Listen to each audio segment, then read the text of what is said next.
Good evening. It's 6 o'clock on Tuesday, May 26th, 2020. I'd like to call this meeting of the Colerain Township Board of Trustees to order. Mr. Baker, if you would please call the roll. Mr. Rajagopal. Here. Mr. Unger. Here. Mr. Waller. Here. And we have 5 of us in the room and 1 producer and Raj at home, and I'd ask that you join me for the Pledge of Allegiance. I pledge allegiance to the flag of the United States. United States of America. It stands one nation under God, indivisible, liberty and justice for all. For all. I'd ask that you just remain standing for a moment and think about all of our fellow citizens who are on hard times right now due to various cataclysmic events in some of their lives, economically and medically and other things. And I'd ask that the Lord watch over all of us, and I'd ask us to keep everyone in our personal prayers. Amen. Administrator Mills, I will start off the meeting. Thank you, sir. Good evening, board. Welcome to the special meeting of the Board of Trustees, which was called to discuss items related to our policy book. The first item on the agenda is a citizen's address. We received 1 email, but it was just it was not meant to be sort of, I guess, entered into the record. It was just from Christine Henson, just her thoughts on policy. Aside from that, we received no comments for citizen's address, so I think we can start with our discussion of policy items, and I'll ask Mr. Weckbach to join us at the podium and lead that discussion. Evening, board. Good evening. So I know maybe a month or so ago we last discussed policy, and this is a continuation of that meeting. Back then we went through and talked a lot about our vacation policies, our sick donation policy, and had a sort of introductory conversation around a few others. In the packet, you will find 3 different vacation or sick related policies drafted per the direction that you all provided us. In addition to that, we still do have some policy related questions that we would love to get feedback directly from the board on, as it relates to different policy questions that we've encountered over the past 1.5 years, now nearly 2 years. And so, clarity on that helps us in terms of drafting these policies for your consideration in a newly re-updated, fully formatted policy book. You'll also see a couple of new additional policies that weren't here last time we met. One is a data policy that kind of follows best practices from across the country. Another one is a special event policy. And then finally, a policy related to sort of hidden object. So all of these are before you for your consideration and discussion. And with that, if you would like for me to either dive right into policy questions, or if there are certain policies that are at the forefront of your mind that you want to talk about first, we can go whatever route you want to take. Jeff, I'm looking at these on the screen, and the first item is called item report. So are we going to start with the item after item report? Is that how these are formatted? Yeah, so I think the way that I structured it was... It says policy memo, February 17th, 2020. Memo, and then subsequent memos and things like that to help, okay, as well as policies themselves. Is that how we should go through them, Matt and Raj? Yeah. Let's one at a time. Okay. Well, to get the ball rolling, the first policy question that we really had for you all dealt with our employment process policy. We have a lot of seasonals and temporary employees who come back year after year, and different organizations allow individuals to bypass having to do a formal application every year for individuals that left in good standing. The question is, do we want to consider that for Colerain Township, or should we leave it as is, where it's required to be an every year application? So what page are you on here in the...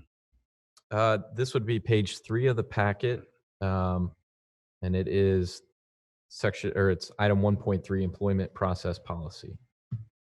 So what do you do now as it stands? Do you just say eligible for rehire? Right now, we require individuals to reapply every year.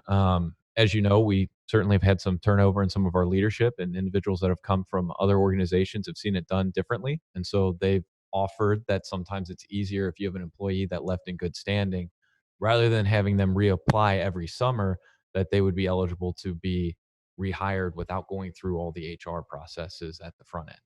Have you never not hired someone who wanted to come back? I think that's a yes. I believe so. Okay. I mean, in that case, I mean, would this tie your hands or? Well, that's where I think, and this is maybe something that comes up later. If we're doing things in terms of evaluations for part-time and seasonal employees, you could certainly structure the policy to say, if you left on unsatisfactory terms, or if you got, poor performance evaluations, that would disqualify you from this automatic pool. Or we could just leave the policy as is, which would just require individuals to reapply every year. And that's been working well for us. And I think I would prefer that, but speaking as one of the three trustees. Yeah. So if I'm a seasonal employee and over the break, I do something that perhaps is illegal, unethical, or immoral, then I think it would be better to go through the application process again, rather than you, and I guess the township be exposed to any potential liability for something. So I think I agree with Mr. Unger on that. I have a question, two questions actually. These people, the part-time seasonal people working, are they billed any, what do you call that, seniority? You mean, are they building that seniority with the township, or the accumulated timeship? Or my second question is, every time you hire these people, you do the background check, criminal background, all the background check, correct? Correct. Yes. Yeah. And so for that first question, that's actually another question that's in our book here later on, probably about 3 or 4 bullet points down, which if we want to jump, or if we want to just keep going in order, basically the question is, should someone who is working part-time somewhere have those hours count toward their year of service? So for example, let's say you have a summer camp employee here that has worked for the township as a summer camp employee for 5 or 6 years, and then they are able to secure a full-time position with the township. Does their vacation then start accruing as if they've had no time with the township, or do you count a portion or all of that part-time service toward your time with the township? This is something that's come up quite a bit, actually, not in the example I use, but sometimes you find individuals that have worked as police officers in a part-time capacity in other communities, and they want to know if their time as a police officer will count or be credited. Our general viewpoint is the policy doesn't say that it counts, so we haven't been counting it, but we thought we would bring that question to you all for consideration. You mean the OPERS doesn't count it? I'm not sure if OPERS does or doesn't. I guess what I'm getting at is we have the flexibility within our policy to say that, yes, we will count that as credit toward your vacation accrual, or not. Specific to part-time summer employees, I would say no. Mhm. If you had somebody that was working 20 hours a week, 50 weeks a year, that's a different part-time employee than an employee that works 9 weeks during the summer. Sure. So your thoughts, Trustee Waller? I think if they take out OPERS, I think it counts. Do they take out OPERS in the summer? Our summer employees, yes, it would be OPERS. I guess the distinction I'm just asking for clarity is how we want to treat for vacation accrual. Right. And in the past, it's been full-time service as opposed to part-time service. So we, Right. Yeah. Right. Okay. I would say the less expensive model is to not count it as vacation Vacation. accrual. Yeah, I agree. Okay. Once you become full-time, then you would start accruing. But then the question of what about a 20 or 25-hour a week year-round employee? Does that employee not? Right now, we would not count that toward their vacation. So we just accrual. count vacation for full-time employees. Correct. Oh, that's fine.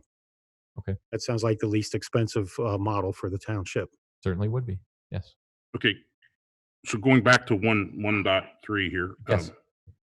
Because I'm kind of linear. So do we want them? We're fine with them applying every year. Is that? was the consensus that I gathered. Okay. Yes.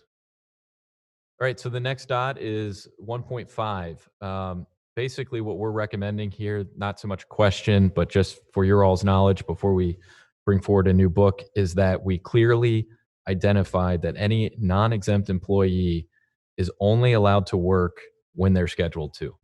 Something that happens quite a bit in local governments is you get an employee that for all intents and purposes is a great employee, and then something happens and they become disgruntled. So then when they leave, they want to go back and request and require that you pay them overtime for any of the time that they spend outside of their regular hours working on emails or things like that. And legally speaking, they would have a right to ask for those dollars, and we would be obligated to pay according to a lot of case law that is out there. And so this would just be a clarification that if employees are found to be violating this by working without supervisor authority and all that kind of thing, that there would be discipline involved. I agree with Jeff. I think they should not be working without any authorization from the township. Like again, it's lead to the liability lawsuits. That's my suggestions. What is our process if an employee has a disagreement about a particular paycheck? Your paycheck you got last week, the employee thinks they worked 47 hours and the paycheck's for 44. Don't we have a process where you would try to get that reconciled right away rather than wait some extended period of time? Yeah, typically they would start with their frontline supervisor and then go up the chain if they're frontline supervisor and they didn't agree. This is mainly geared toward, the small things. So you got employees that are just responding to emails because it's in their free time and they've got nothing better to do. Technically speaking, on a legal basis, we would be required to pay them overtime if they are a non-exempt employee.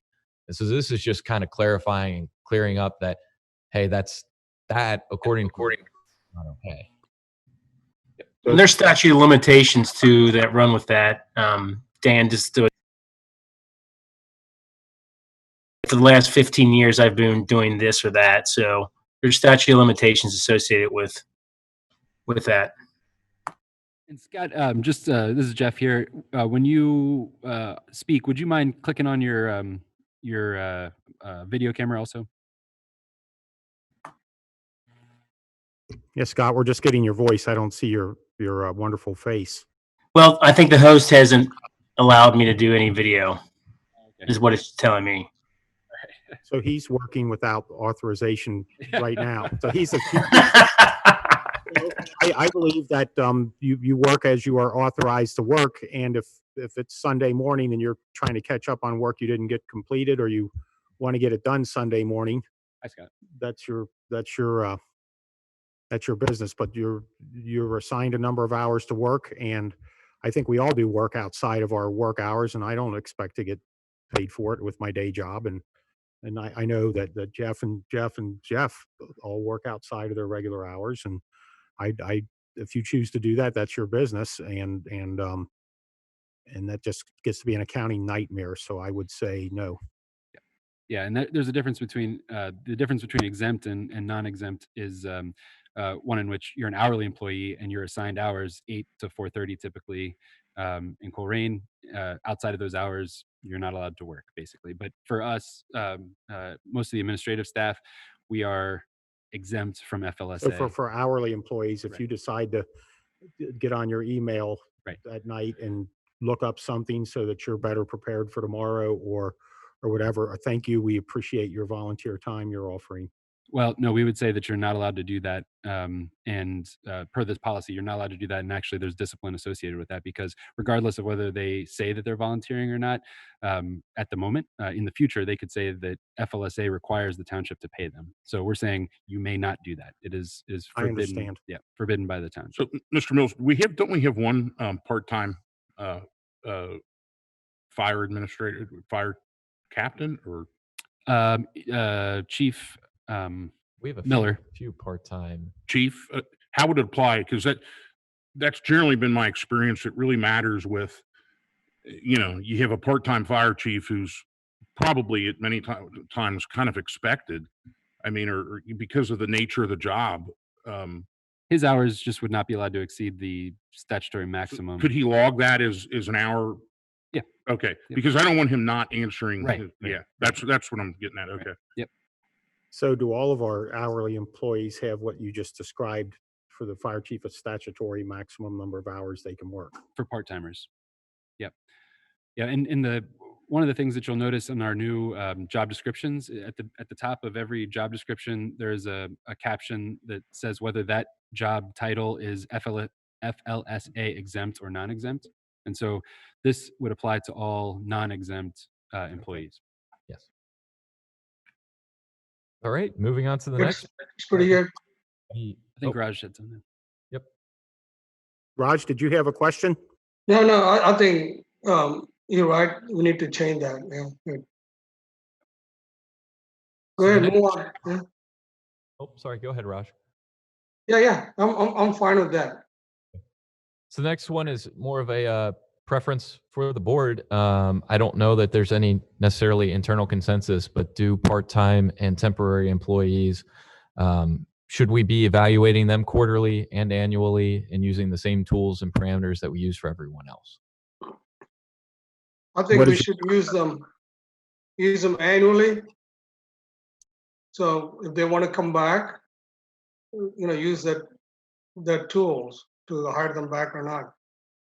They work only part-time. They will no time for do a quarterly. It's too much time consuming. I would say for a seasonal employee, they would deserve an evaluation at the end of whatever season, Okay. just so that they have a piece of paper to leave here with and come back next year and say, hey, I had a good evaluation last year. Would you consider hiring me back? I don't know that a seasonal employee needs more of that. Obviously, if there's an ongoing problem, you're probably aware of it, and that's outside of a formal evaluation. Mhm. So I'd be fine with an end of season evaluation. Sounds like for seasonal, we would do at the end of the season, and then permanent part-timers quarterly and annually. Whatever your schedule is for full-timers. Yeah, got it. Is that okay, Matt Yeah, or I'm Raj? good with You that. good with that, Raj? Yes. Okay. All right. So the next ones all deal with the paid time off policy, which we have spent some time on. The first question, more or less, isn't, well, it's not actually a question. It's just a clarification. Right now, our vacation accrual rate bands are not mutually exclusive. We have two that say 25 years. So we would like to clarify that one of them is 26th and up years, not both 25 years. That makes sense. Our rate, ask the question again, please. So right now we have a set of employees that it says, I believe it is years 16 through your 25th year, you are to receive vacation in this increment per year. And then there is subsequently a line below it that says year 25 or more, you get it at this number. And so this just clarifies to make them completely separate bands so that there's not overlap. Make it year 26. Yes. Fine with me. Yeah, that's fine. Raj? I would believe as it is 25 years and more, and that we have like a 25 days, correct? The vacation times. I'll put anything after 25 years, you get the same time, which is also same like in the county also, the county government. So you have all the schedules, 0 to 5 years, 10 days, 6 to 10 years, 15 days, 11 to 15 years, 18 days, then 16 to 20, up to 25, 22 days, then 25 days afterwards, 25 days, correct? Yeah. And so what we're suggesting is that we have to separate those two that both reference 25 years. And so, you could either reduce one to 24 or increase the other to 26. And our recommendation is to increase it to 26. And I agree with the increase to 26. As do I. I mean, I still don't understand. 26 years of after what? See, you got 16 to 25, correct? Yes. And then after that, 25 to 26, you want one more layer?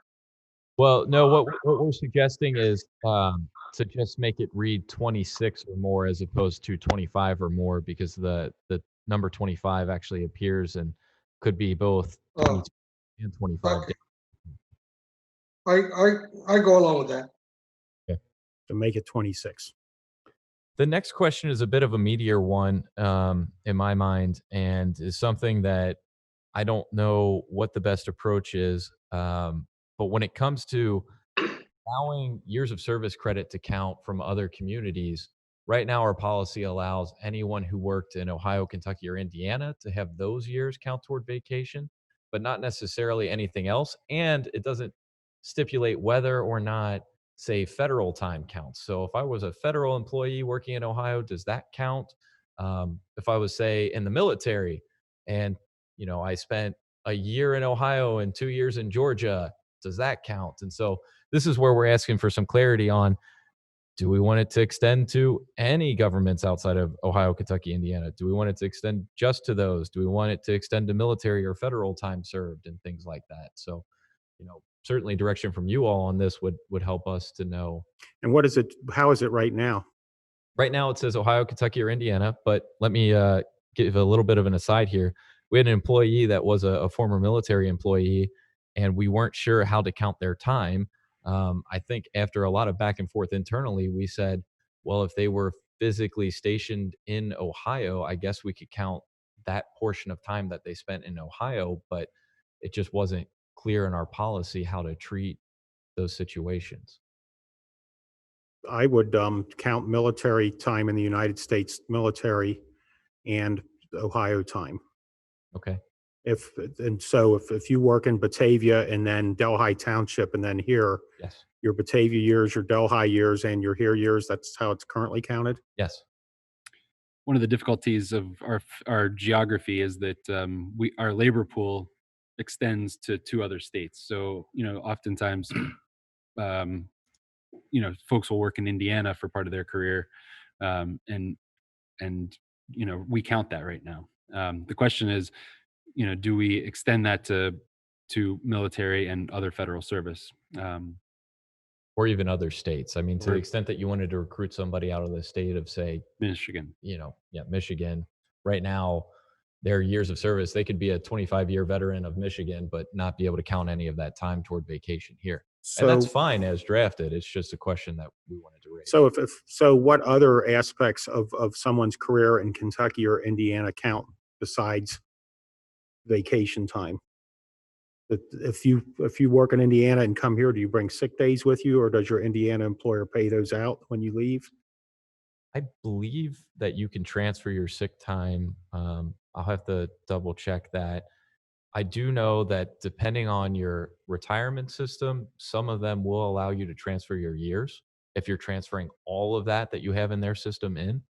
Others create incentives to stay in their system, so they encourage you to stay in the system that you're vested in and not move into the others. So, I think that's where some of this complexity comes in, is every state treats these things slightly different. Right.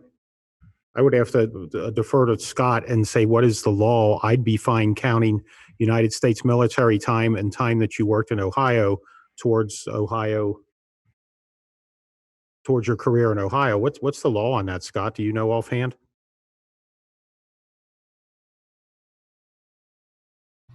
I do not.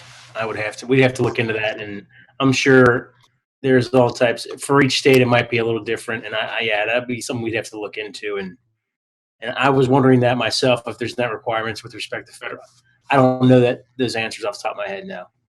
The question really does just boil down to, it's not about OPERS. It's not about your retirement or anything like that. We're just talking about vacation. I would say if we are going to hire an out-of-state employee, and we've hired some really good ones, that I would have that as part of their negotiation when they started here, rather than automatically assuming because somebody they walk in the door with 4 weeks that they're automatically going to get that.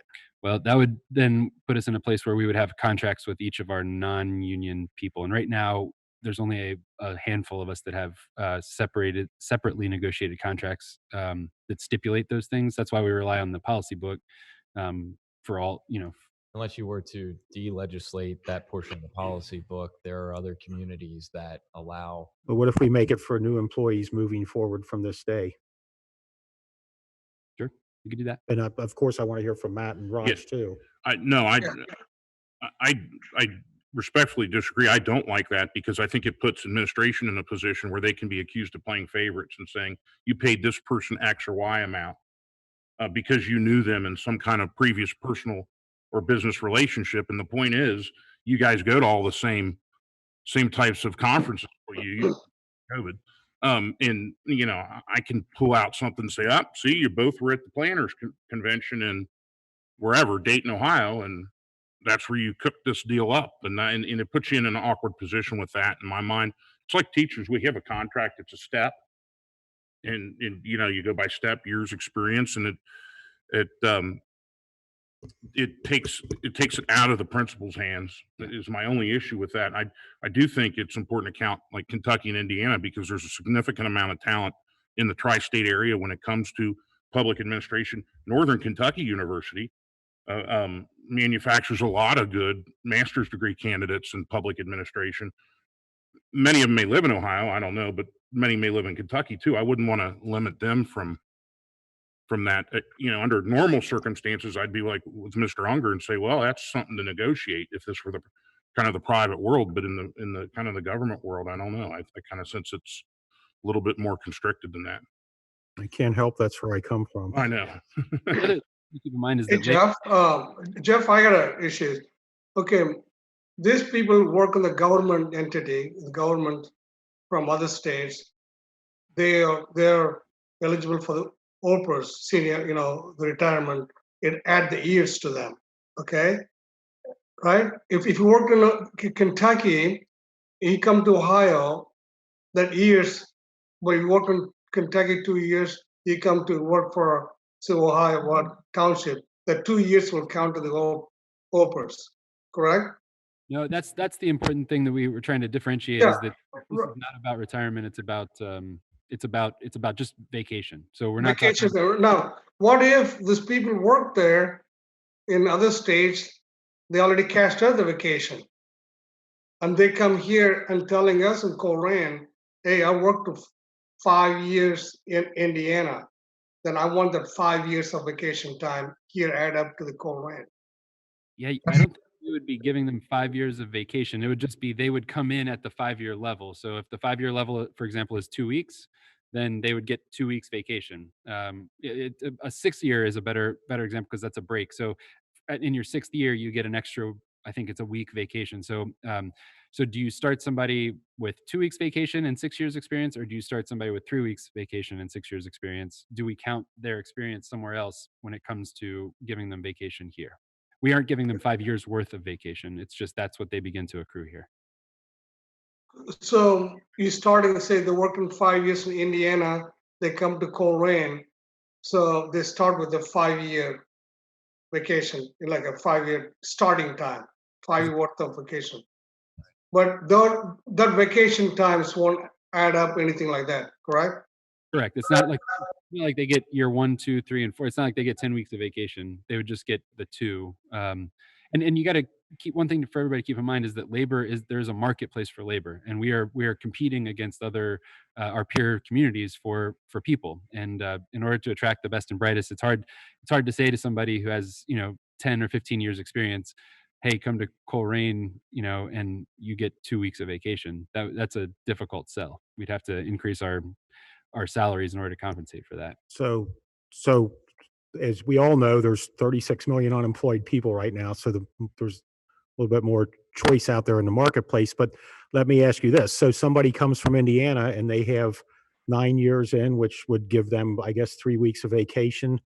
Are you allowed to ask them that during the interview process so that instead of offering them $80,000, you might say, well, fine, I'm going to offer you $69,000 so I'll offer you $69,000 in 3 weeks of vacation rather than the 80 I was going to offer the person from Ohio that only has 2 weeks or whatever. So am I allowed to legally ask that in an interview? What is your vacation expectation, or what are you bringing to the table, or do I get in trouble for asking that? No, I don't think that's a protected class. Your vacation accrual at your current job is not like a protected topic. So I would say, whereas we wouldn't ask your race, religion, creed, color, whatever, those things, I don't know what, Scott, I'll defer to you on what those protected classes are, but yeah, I think you're allowed to ask for that, and that's part of the negotiation. And particularly for those that you want to give an individual contract to. But for, say, for example, finance specialist is one that comes to mind, because we just went through that process. When they get hired, they have an expectation of what's in the policy book. They're treated just like everybody else who doesn't collectively bargain their benefits. Right, but you could add or subtract several $1,000s from their salary offer based on what it's going to cost to get them in here. If they insist on bringing their 5 weeks from Indiana, then, I could hire two identical people, one that lives in Harrison and one that lives in West Harrison. The one from West Harrison is going to get 5 weeks, and the one from Harrison, Ohio, is going to get 3 weeks. Can I use that as a discriminating factor and go, man, everything else is equal, except I got to give this other guy 2 more weeks of vacation. I'm going to hire the guy from Ohio. Did I just get in trouble for doing that, for discriminating against them for? No, I would for say my goal would be to take the vacation negotiation off the table by putting it in the book and saying, like, this is what you get if you come here. This is what you can expect. And then negotiate just on salary and say, maybe we can offer a lower salary because we have, a fair vacation policy. You know what I mean? Okay, that's what I was getting Yeah. at. Can I lower their salary knowing what the expenses are going to be associated with hiring that employee? Because this is way different than what goes on Sure. where I come from. So, Hey, Jeff, I got a question. How's that the bargaining unit works? This hiring, when they come to that bargaining unit, how do you transfer those? So really, it just comes down to the way that their current bargaining contract is constructed. If it is entirely silent on this issue, then it would default to the policy book. But if the contract itself spells out this XYZ parameter defines your years of service credit, then that is the years of service credit that would sort of stand up. So, and that's the way that all of these policies work right now, is that if it's not addressed in their collective bargaining agreement, what is in the policy book is what would be applied toward the employee.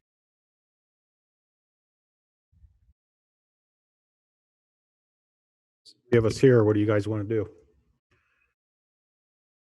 It makes it easier to recruit people if with a more liberal interpretation of years of service. So you get higher. I mean, I think that one of our goals is to get people with experience. And So do you want to go outside of Ohio, Kentucky, Indiana, and just take it from anywhere?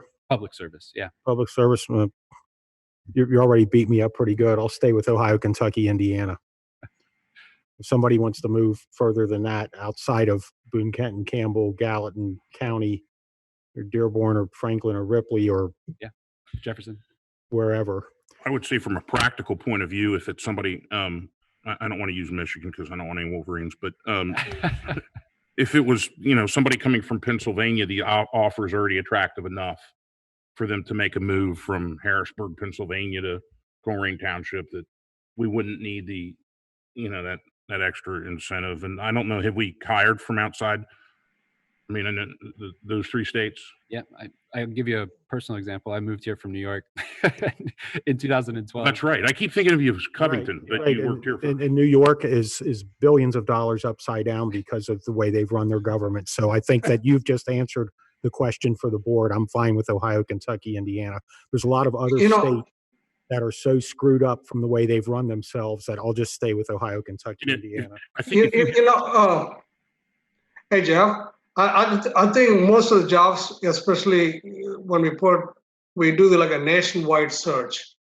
When you do the nationwide search, we got some talent from nationwide, some other people.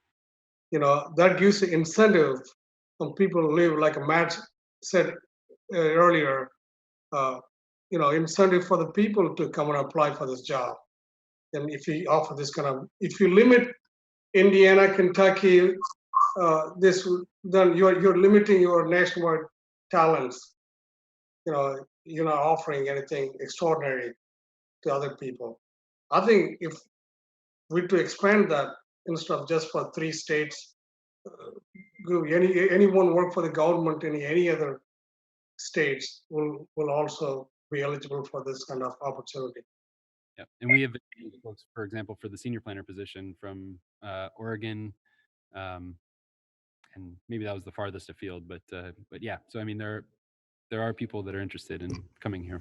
And how many weeks of vacation do you get in that socialist paradise out there? I don't know, but if Probably a lot. but right now, if he were to come here, he would get 2 weeks, regardless of how many years he has in. There must be a reason he wants to leave Oregon, he or she. So Matt, I guess then hearing Raj and Dan's opinion here, I don't want to put you on the spot, Yeah. but what is your take on this? I would ask you to punt for a year, considering there's 36 million unemployed Yeah. people right now. Actually, it's 40, I think. But Okay. yeah, I think this is something we can revisit. I mean, the problem is I'm sitting here and I'm looking at Jeff Mills, who from New York, and I was from here originally, but jumped to New Covington, York, yeah. and then Jeff Wickback, who's Illinois. Yeah. And those are two states that were exceptions, right? I mean, so I think we stick with this for now. Now, Dan, you mentioned military time. Is that something that you still think we should consider? Something you want to add to it? I think that's fine to consider. Yes. So we're Active duty. well. No, if you were in the military 19 years and then you Became an officer. Yeah, full active duty military. Yeah, not counting reserves or right. anything. If you were active duty, if you just spent 12 years or 15 years in the military, I would say that to our veterans that time would count, because you've obviously went in at a young age, more than likely in your 20s, and spent a lot of your prime years that you would be building your career serving our country. So I would see where that would be good, as long as it's the United States military. As opposed to what, Canada? As opposed to anywhere else. I mean, you probably would have to put that in there, United States military. Okay. Right. One of the next bullets here we already talked about, which was the part-time years of service credit. So the next one after that, right now, any unused personal day, employees get 2 personal days a year, does not get paid out on termination. The question is just, do we want to keep it that way? I agree.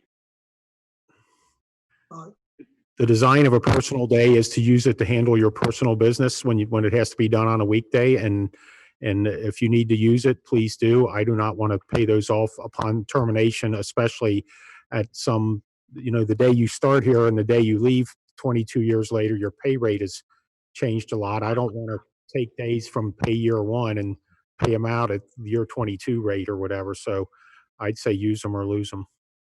And personal days right now, just for the board's information, they expire every year. So if you don't use a personal day by the end of the year, it goes away. So there's no carryover or rollover of personal days. That's fine with me. Yeah, I think Can we, are we going to touch the subject vacation? Are we past the vacation leave time, or are we going to come back, talk about this accrual of vacations? Are we going to come back? Get through as many of these questions tonight, and odds are we may have to meet again to have one last conversation. And at that point, hopefully we could have a draft for everything to really dive in and finalize, especially on that vacation one. I know that there was a lot of opinions on the board, and I'm not quite sure that you all were there yet in terms of which vacation. See, my concern is, I think we touched it previous meetings about vacation time.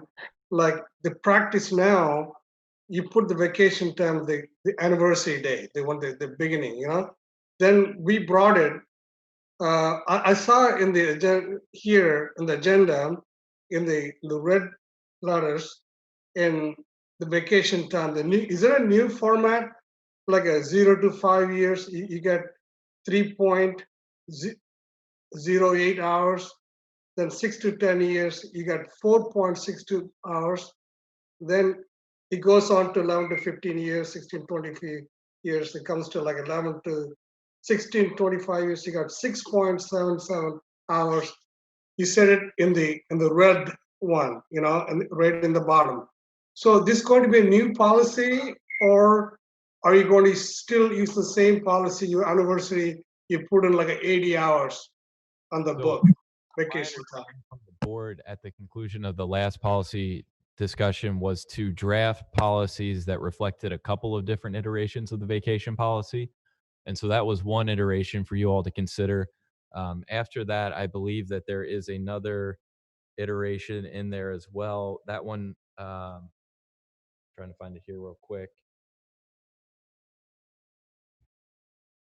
Well, I do know that then there was another one that dealt with sick time, and then there was one that dealt with paying people out, or sorry. And then there's one that just includes an additional clause dealing with people separating before their anniversary date. And so, my understanding was that there were kind of 3 separate discussions. And my hope was that either tonight we can revisit this, or we could revisit this and all the other drafted policies at the next meeting.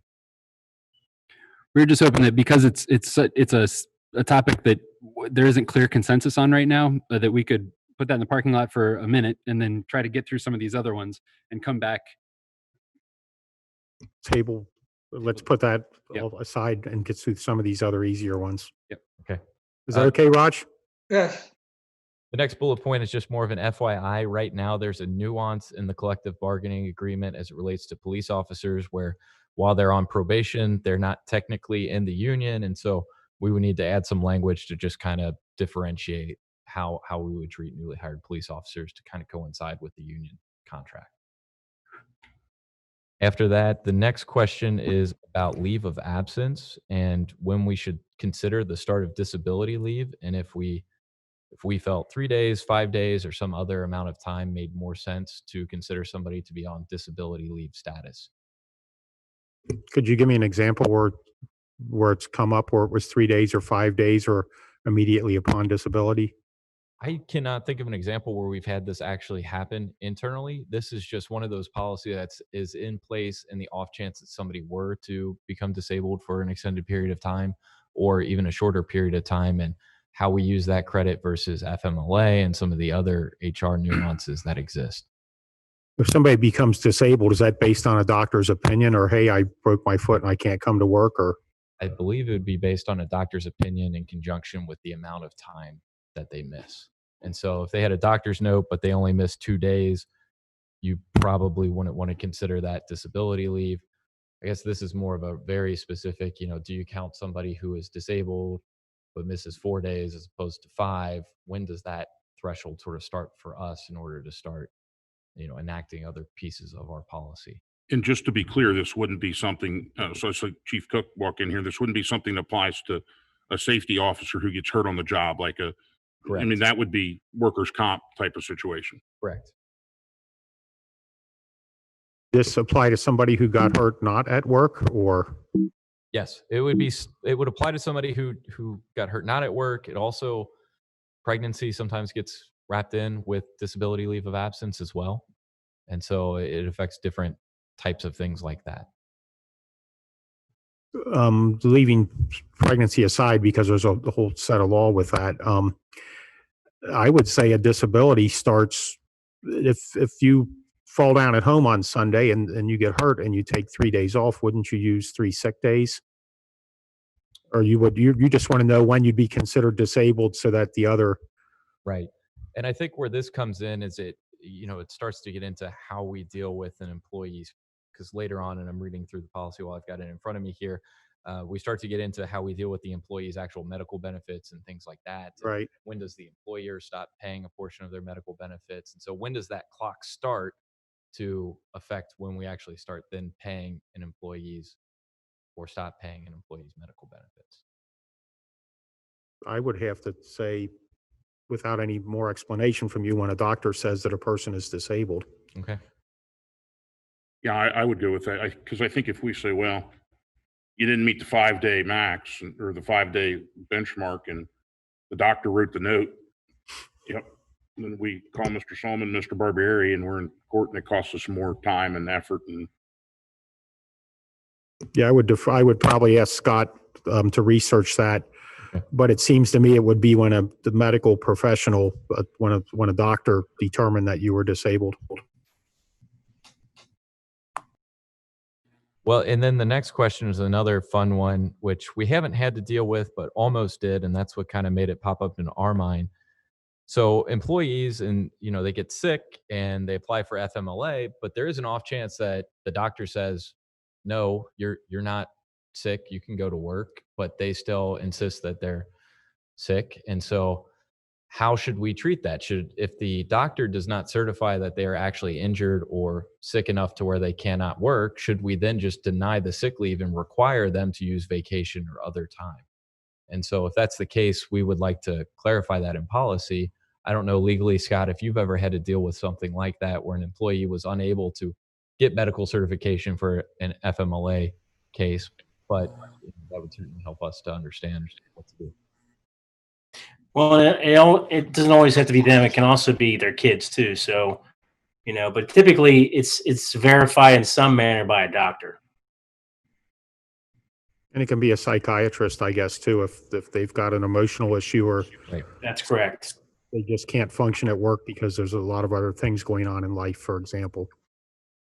And I guess the policy consensus that we're looking for is if an employee is unable to actually get a doctor to say that, yes, they have a need, should we then say, well, sorry, we're not going to allow you to take sick time for that period. You have to take one of your other types of leave. Like personal vacation. What is a doctor? A physical doctor, a psychiatrist, or Anybody with an The MD. medical doctor. That If FMLA denied, I think it's up to the doctor. He's the one can tell person can work or not. So if the doctor denies it, I think we should, that's this advice. Legally we can deny it. So then we would deny Yeah. sick leave as well. unless you've got documentation from an accredited doctor or psychiatrist, I would guess. But this is more of a legal question, I think. Okay. Yeah, I'm just slightly uncomfortable with, I don't know how many people get behind FMLA from their doctor. I would hate to see somebody in a good faith effort say that, that they need the FMLA for themselves or a family member and then be punished at a time when they're really going through some stuff would be my issue with that. I mean, sick time, vacation time, I don't, personal days we're only talking 2 anyway because they don't roll over. So to me, that's neither here nor there. I mean, I take those first, but I don't know that you disqualify it from sick because I think there probably is something going on in that household somewhere that if they called in sick, you'd let them do it. For 3 days, and then it falls to FMLA. And so part of the risk here is you have an employee who isn't truly hurt, just doesn't want to come in. Maybe they've got some bumps and bruises, but they're not physically unable to work. So they want to call in for a week at a time or 2 weeks or something to that effect. They cannot get medical certification that they don't need to work, but they can't also justify that it's sick time at that point because it may not be to the degree where they actually can't. Gotcha. Okay. What stops a person from calling you tomorrow morning and saying, Jeff, I don't feel good. I don't want to come in.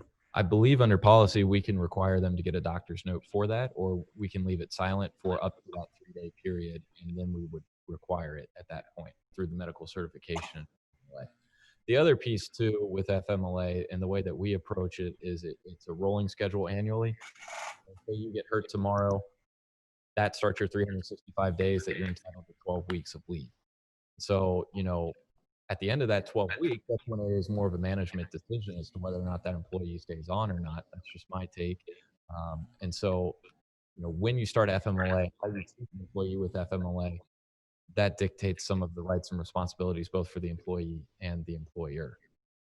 So a situation that a friend of mine had, I think it fits this completely, is that one of their employees has a daughter that has asthma, which is a risk, a counterindication risk for COVID-19.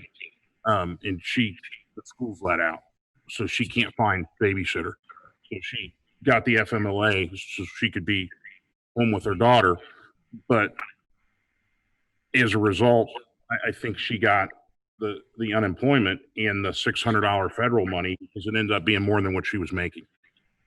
I know that sounds a little bit complex, but I think that's kind of what happens. That would fit that too. So I don't know.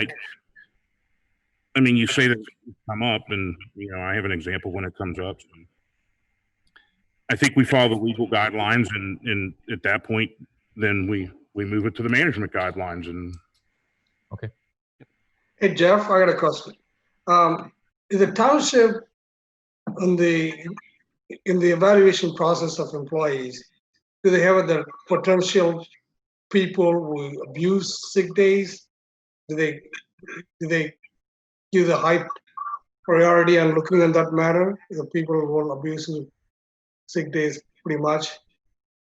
You can identify them, right? Who abuse. Well, as part of the sick days. evaluation process, a lot of use of sick time does come up as a parameter when we're evaluating employees. Yes.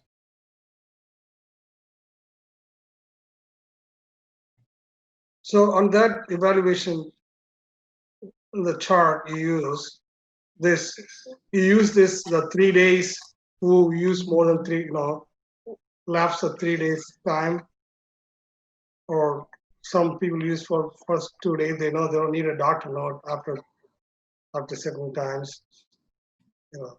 And that's one of those sort of management discretions, is when we ask for the doctor's note and how we treat our employees. And, I hope all of our managers are being consistent. And if they're asking one employee immediately for it on the first day, that they're asking all their employees, or if they're asking on the second day, or, not treating people on a case by case basis, because I think that's where we get exposed.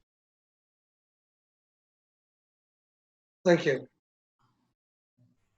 The next question is sort of a higher level question, one that would apply to all three of you individuals, which is, with our unlawful harassment policy, do we want to extend this policy not only to employees, but also volunteers, appointees, and officials? Meaning that if you were to unlawfully harass Dan, that you all would be able to hold each other accountable for doing such. that's why. Sure. Trustee Willard, I say bring it. So I don't care if people harass me or not. It's part of what makes the job fun. I don't need any special protections or anything. But another example would be if a member of our Board of Zoning Appeals, for example, was harassing another member of the Board of Zoning Appeals. Does our policy book extend to their behavior also? And I think Sure. Those are appointed. Yes. And yeah, I would say one zoning board member shouldn't, whatever harassment is, harass another one. Right. No, well, there's a clear definition of harassment in the book. So Right. Yeah. Yeah, I would say it could extend to everybody except the three trustees, because I think we all three knew what we were getting into when we got here. Well, I think Mr. Mills is also talking about, me contacting, Mr. Weckback and being harassing, and I think that should apply for us. Right. Yeah, does that I thought you meant harassing each other. Well, no, we're allowed to do that, but we can't harass. I wouldn't harass Jeff. No, but I know what you mean. Yeah. Have you ever felt harassed? No, I've got a really tough skin, Dan. So Okay, good.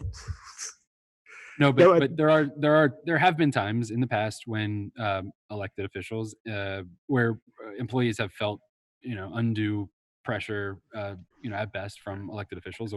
But I think the point here is that, don't you think that our harassment policies should extend to all appointed officials? And even if the board appoints members of other kinds of boards, they shouldn't be harassed or harass, right? They should fall under the same harassment prohibitions as employees. Same things that for people who we have as volunteers, as township functions, we would probably want them to also apply to this. That way they know they can't be, say, on site working the 4th of July and harassing our employees or harassing the public. In a Right. Well, yeah, township. that should apply to, in that case, sure. Yeah. Okay. I just don't want I don't think the three trustees need any protections from being harassed, but everybody else should, because Sure, Dan. fiscal officer are the people who've run for these positions. Go ahead, Raj. All right. I think it's good. Go ahead. And maybe since we're getting close to 7 o'clock, I'll end with the last point here. As we're talking harassment, one of the things that we list in the book as harassment is public humiliation, but we don't define it. We can keep it that way, or we can try to define it somehow.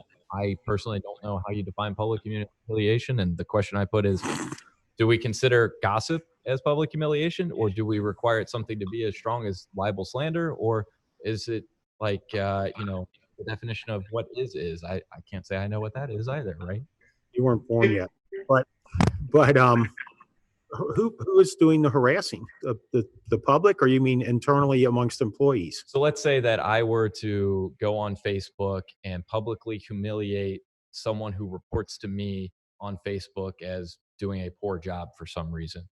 How far would I have to go for that to be considered public humiliation? Would, me putting something out there that is untrue count, or would it be factually based? I don't know, Scott, if you have any guidance in terms of what public humiliation is, but this is really. Well, typically, legal sense, if it's not defined, you just go by the Webster dictionary, unless there's a legal, some kind of legal definition that falls as well. I agree. That's a pretty broad, and that would be tough to establish, most likely. But, I don't know that there's any need to define that, per se.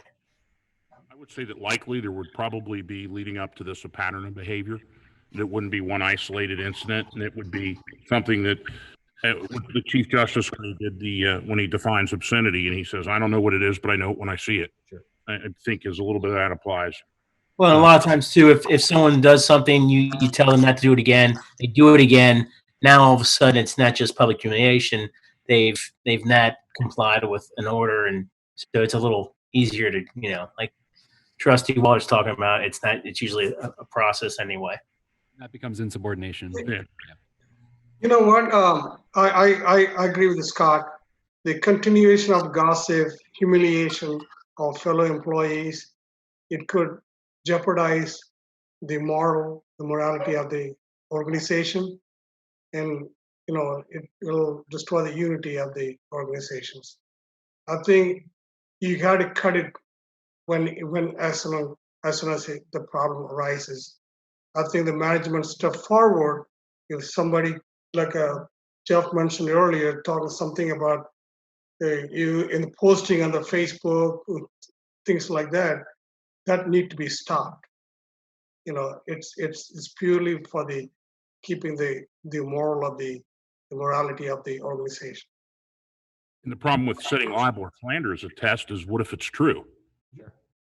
Yep. Yeah, then all of a sudden, that old movie with Paul Newman, Absence of Malice.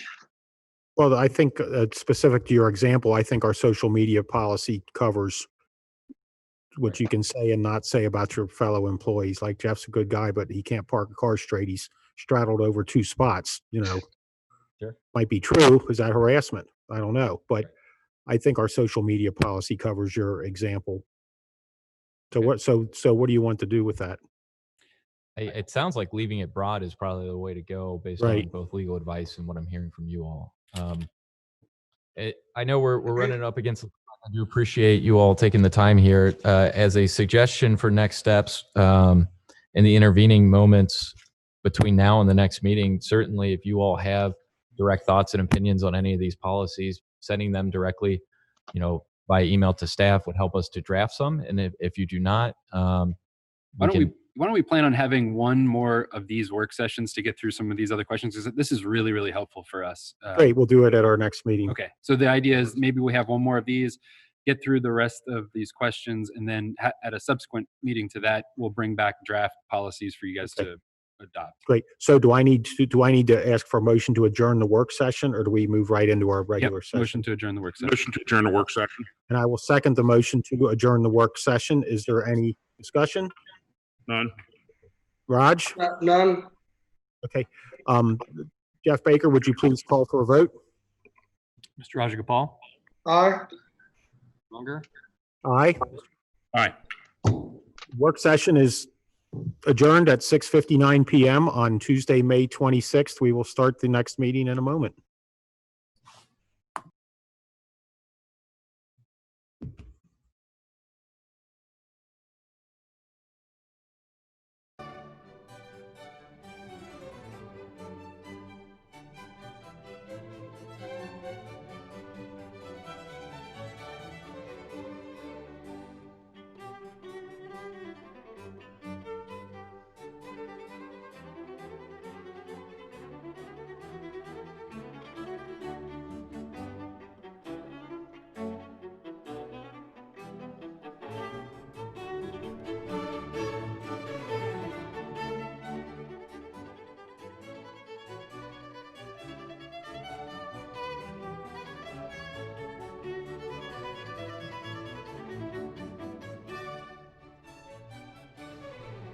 for a moment.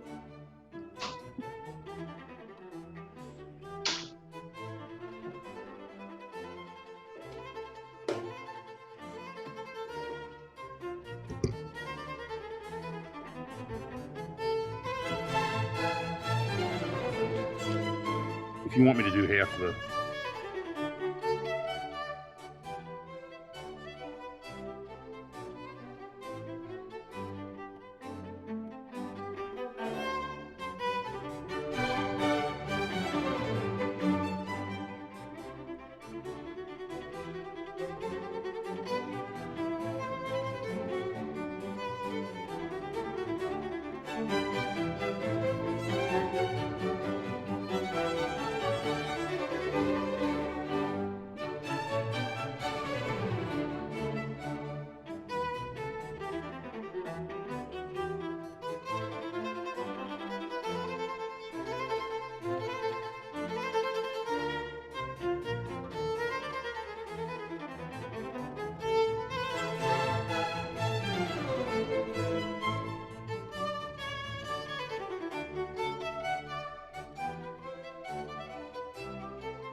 Dana, are you ready?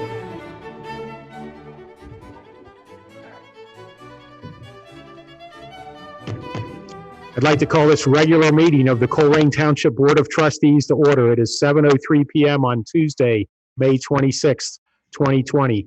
Mr. Baker, would you please call the roll? Mr. Rajagopal, Here, Unger, Here? Mr. Waller. here, Here, and we'll go ahead and stand for the Pledge of Allegiance as we have another guest in the room. I pledge allegiance to the flag of the United States of America, which stands it stands one nation, under God, indivisible, with liberty, and justice for all.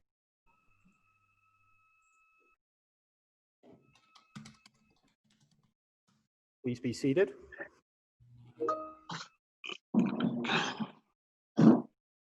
And the next item on the agenda will be the approval of minutes from May 12th. Mr. Baker. Thank you, Board. I'd like to ask the Board to approve the minutes from the regular meeting of the, I'm sorry, there was only one meeting that day, the May 12th trustee meeting, please. I'll make a motion to move. Go ahead. Make a motion to move. Raj has. I will second the motion to approve the May 12 minutes. Is there any discussion? None. None from Matt? none, With no discussion, Mr. Baker, please call for a vote. Mr. Rajagopal, Aye. Unger, Aye. Mr. Waller. aye, Next item is presentations. Mr. Mills.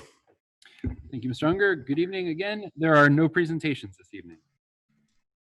Next item, citizens address. To those watching at home, we are still under our COVID limited room seating arrangement. In the room with us in the audience is our Fire Chief Frank Cook, Assistant Administrator Jeff Weckbach, Fiscal Officer Jeff Baker, Administrator Jeff Mills, Trustee Matt Wallert.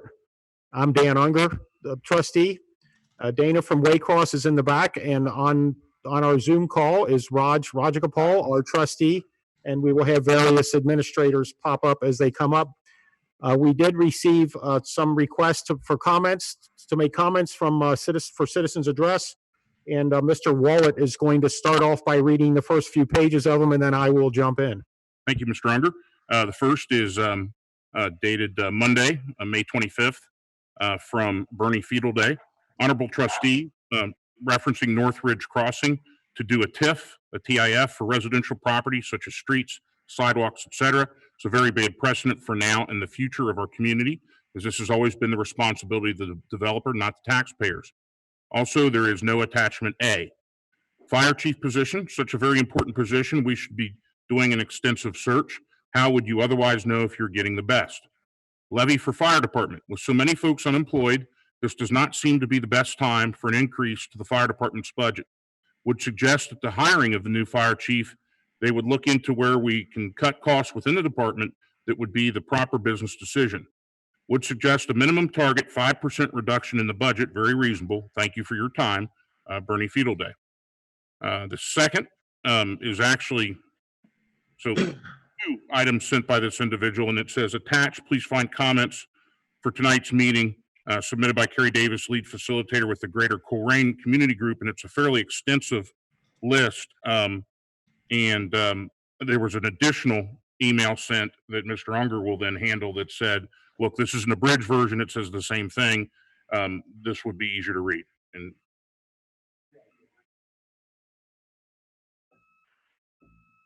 I do have the abridged version, and I will read that. Matt, did you have another? Or did I have this last one, number 11. Okay. Why don't you go ahead and read that? And no, why don't you let me go ahead and read this, and we'll save that for the end. That way they're in order. I have a request for an address from Mary Bame, who lives on Veneer Drive. My neighbor next door has, I'm sure, illegal fences and trash all over the front yard, back porch, and in the front, and many pieces of trash all over the place. I hope you could help. I hope you can help before I have to. It's a little garbled here. I am pretty sad since I've been here for over 40 years. My neighbor next door has illegal fences and trash all over the front yard. And this person has repeated themselves, but I'll read it again. In the front, and many pieces all over the place. I hope you can help. I hope you can help. I'm pretty sad because I still live here in Colerain in the same house, and it's over on Veneer Drive. I actually drove over there this past weekend to look at another issue, and there is a van parked there with 2017 expired license plates and some other items, and I did forward that on to the chief. And this citizen says, I need some help. I'm now thinking of moving after all these years. So I will give this address to our zoning director, Mike Iona, and let him pursue it. The next citizens request address, or citizens address request, is from Ralph Grubser. Dear sirs, I'm asking that the following statement be entered into the record of the township meeting of May 26, 2020. I would like to express my support in favor of the proposed TIF, or tax increment financing, that would ensure that only single-family homes be constructed in the Northridge Crossing development at the end of Sovereign Drive. My neighbor and I strongly believe that allowing additional multifamily rental properties to be built on Sovereign will inevitably result in reduced property values and subsequent tax revenues, increases in crime, and an overall reduction in the quality of life for the more than 300 homeowners in the Sovereign neighborhood. For the benefit of the Sovereign neighborhood and of the township as a whole, we urgently request the governing body of the township to take whatever steps are necessary to ensure that no additional multifamily construction be permitted on Sovereign Drive. Thank you very much for your consideration in this matter. Ralph Gubser, 2870 Sovereign Drive. And the next request for citizen comment comes from Kerry Davis of the Greater Colerain Community Group. Hey, I submitted an alternative statement for public comments, and I'm only reading this because this is what I have. Hey, I submitted an alternative statement for public comments that was to be comments from my son and husband as well. After drafting it, we felt it was too long, and for brevity, I just combined it all into one public comment just from me. You can use the attached as I intended to provide for brevity's sake, or read the one attached to the other email from myself, my son, and my husband. Whichever you prefer, it does not matter to me, and for reference, that's the one that Trustee Wallard has. However, please note that the attachment on my previous email was to be contributions by 3 separate people individually, not just myself. Attached is my statement if you want to substitute it for the prior one. Either way is fine with all residents. And so here comes the statement. The Greater Colerain Community Group provided over 500 residents COVID survival packs this weekend between our 2 partnering churches. The distribution of supplies was provided by Matthew 25 Ministries and Procter & Gamble with $10,000 in funding provided by United Way. The award of money was to fill the void existing in Colerain Township to provide assistance to vulnerable populations in our hardest hit areas. Sun Ministries will continue to distribute supplies through their food pantry that's open Mondays and Wednesdays from 10 to noon and Wednesday evenings from 4:30 to 6:30. The group has also submitted mini grant applications for this activity, as well as 3 other pop-up events, including a drive-in movie, being a COVID-friendly way to continue movies in the park for our neighbors. Also, a grant request for our Halloween hike and our Light Up Colerain Christmas Walk and community and tree lighting. None of our grant applications have been put on the agenda in order to avoid a public vote in violation of the policy adopted by the board. The administrator is either withholding or delaying a public vote of his own accord, or the trustees made a decision to not hear certain applications through private meetings in violation of Ohio's open meetings law. The intent appears to be to deny me the same rights and privileges afforded other citizens in order to retaliate and harass me. The Save Lake Gloria as a public park now has over 1,300 online petition signers. Dan Unger and Matt Waller provided significant and factually inaccurate information at the last 2 meetings, making claims they both know are not true. The property, while private, is mandated to be transferred to another entity. One option is to transfer to the township for use as a public park. Also, the developer would retain legal ownership of the lake itself, and therefore there would be no cost for maintenance of the lake whatsoever. The only cost involved would be for stocking the lake, if desired, and maintaining the southern bank with weed whacking and general maintenance. None of the trustees have even bothered to read the details on Save Lake Gloria page. And for the record, I thought the video for Memorial Day was well done and emotionally provoking. However, Memorial Day is a federal holiday to honor the troops who died in military service. It is not intended to be a day shared with other persons. Our military stands alone in their sacrifices. I think the township should create a holiday to honor those notable people of service to the township to celebrate their contributions. While the filming was very well done, it is clear from the video that a memorial at a major intersection is totally inappropriate for a memorial service. There were horns beeping, traffic, and a garbage truck doing a parade throughout the ceremony. The backdrop of retail businesses is distasteful. Is it easy to see why Chris Green has asked for a veterans-only memorial and a more suitable location that pays tribute to the soldiers in a serene, solemn environment? Our ceremony looked more like a sidewalk sale. Our veterans deserve better. So that is the end of that comment. And then I have another one from Katrina Kenton. Dear Colerain Township trustees, my husband and I are very against connecting Sovereign Drive to Pippin Road to accommodate this new proposed subdivision. This will be terrible for the residents currently in our cul-de-sac neighborhood. I am very sad that my grandchildren will not be able to come and visit me because there will be no parking on Sovereign, and we only have a 1-car driveway with 2 cars. This whole discussion is wrong. If the builder must have 2 entrances to his subdivision, he should have them both on Pippin within his property and not negatively impact the rest of us, our families, and our own property values. It is immoral and unfair. If we offer a TIF, it should only be to help with the bridge required for that second entrance from Pippin and not just a bargaining tool buying off the builder so he will build single-family homes. Some might quantify that as extortion. Trustees, I ask that you look beyond the dollar signs and truly evaluate what is best for your established residents first. Any tips or other support should remain within the builder's own property. Thank you, Katrina and Bill Kenton of Sovereign Drive. And their phone numbers on here if anybody would like to follow up with them. And you had one more, Trustee Willard. Yes, this actually was, excuse me, this was actually from former state rep and former Speaker of the House, Lou Blessing, Bill Blessing's father, with regard to what's going on with the sovereign development, written to the Regional Planning Commission. Larry Sprague, Chairman. This was on April 29th, 2020. Dear Chairman Sprague, we're writing you regarding the development from Pippin Road to the east end of Sovereign Drive, also known as North Ridge Crossing, that is under consideration. We live in the affected subdivision and want to offer our comments. As noted on your website, the next meeting will not be open to the public, which is understandable. Our contact information is enclosed if you have any questions or answers for that matter. Single-family condos and apartments have all been bandied about as a possible development. We obtained a proposed plan from the township showing 67 single-family structures. Apparently, having only a single ingress-egress point on Pippin Road with this development is not desirable because of the traffic congestion which is believed to occur. Rules apparently only allow 30 lots with a single access point. So the RPC, that Regional Planning Commission, so I'll refer to that in a couple instances, it's just the RPC, and other authorities have required the developer to have 2 access points, one on Pippin and one on Sovereign Drive, thereby connecting Pippin Road to Colerain Avenue via Sovereign Drive. That is our understanding.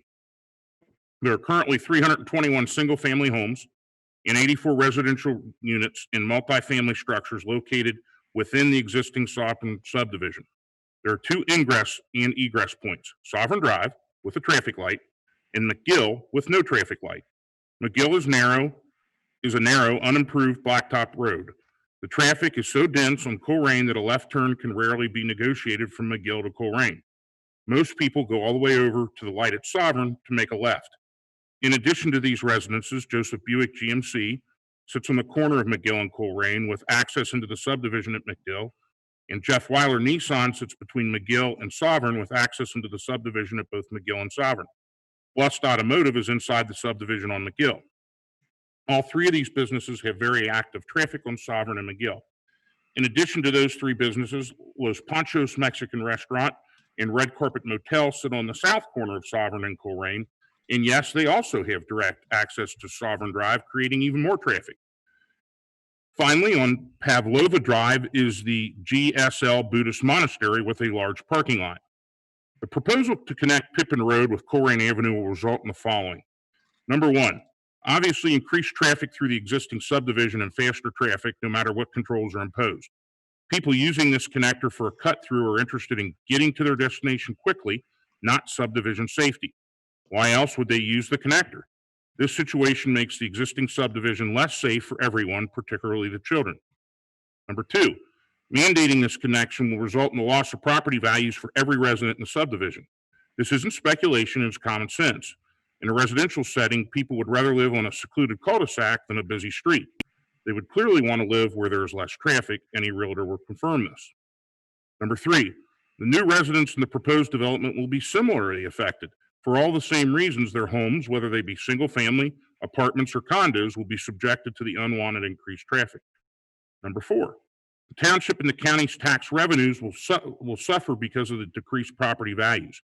It won't take very long to have a few sales after this connection is made to see the reduced value of these homes. The county reappraisals and certainly some appeals of value will result in the subdivision's wide loss of property tax revenue. Finally, and most ironic, is a loss to the developer.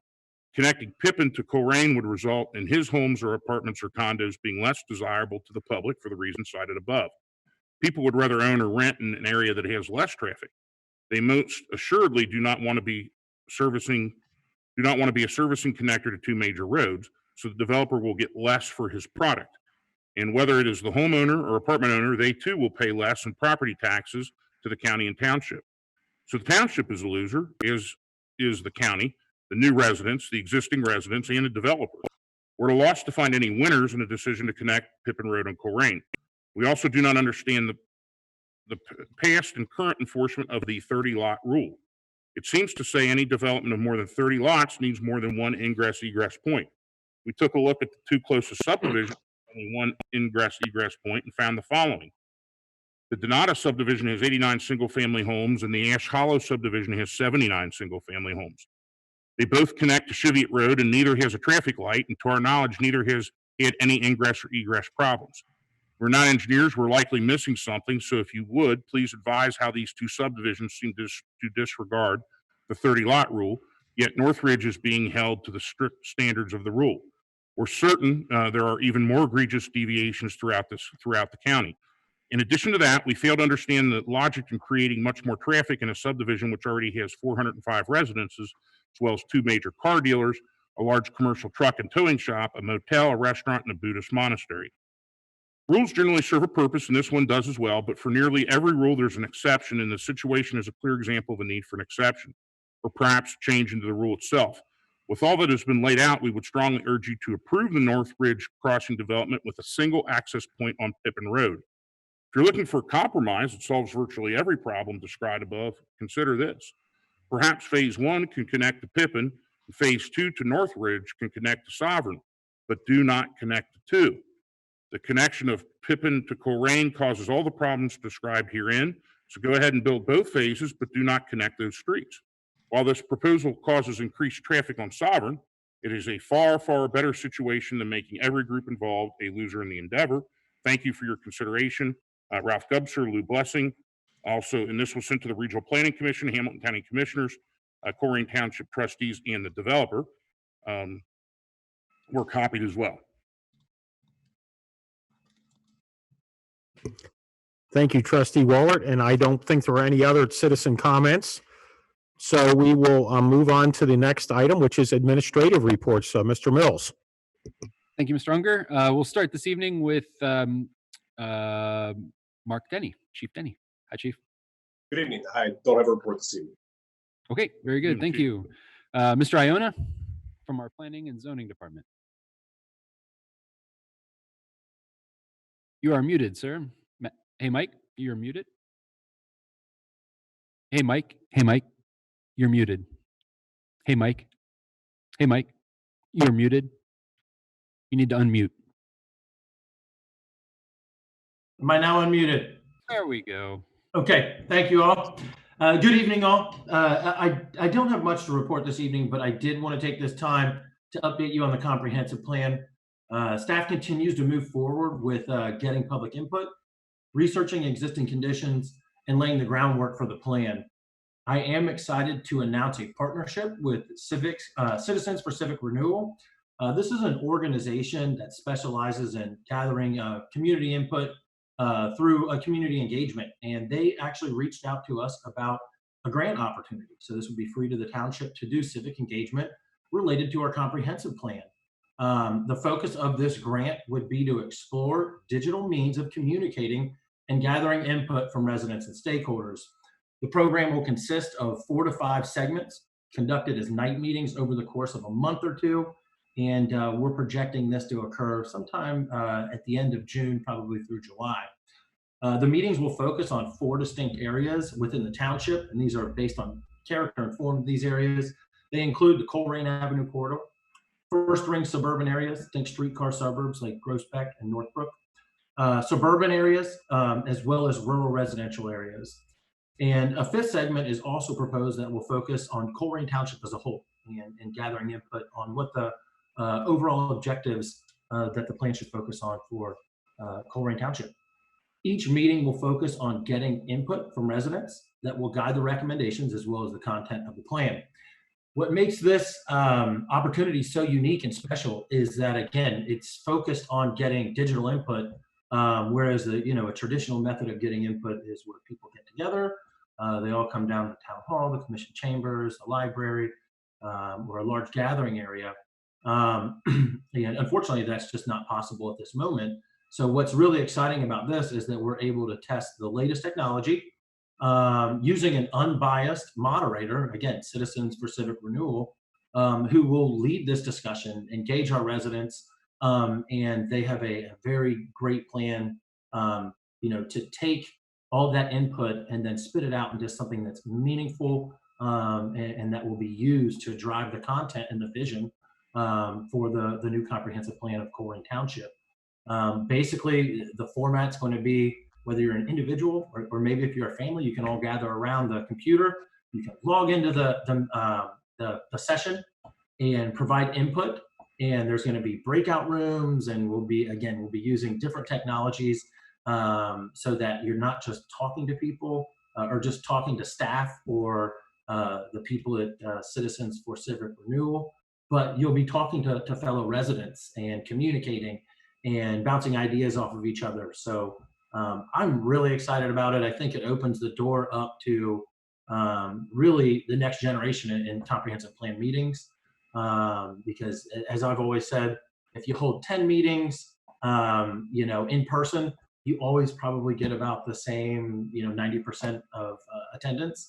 Not that that's a bad thing, but what's great about digital input is it allows different cohorts of people. If you have a family, it allows the whole family to engage, and it just allows for a lot greater input of residents. So really excited about that. You'll see a lot more about the format, how to get involved over the next month or so, and we'll be rolling that out again at the end of June.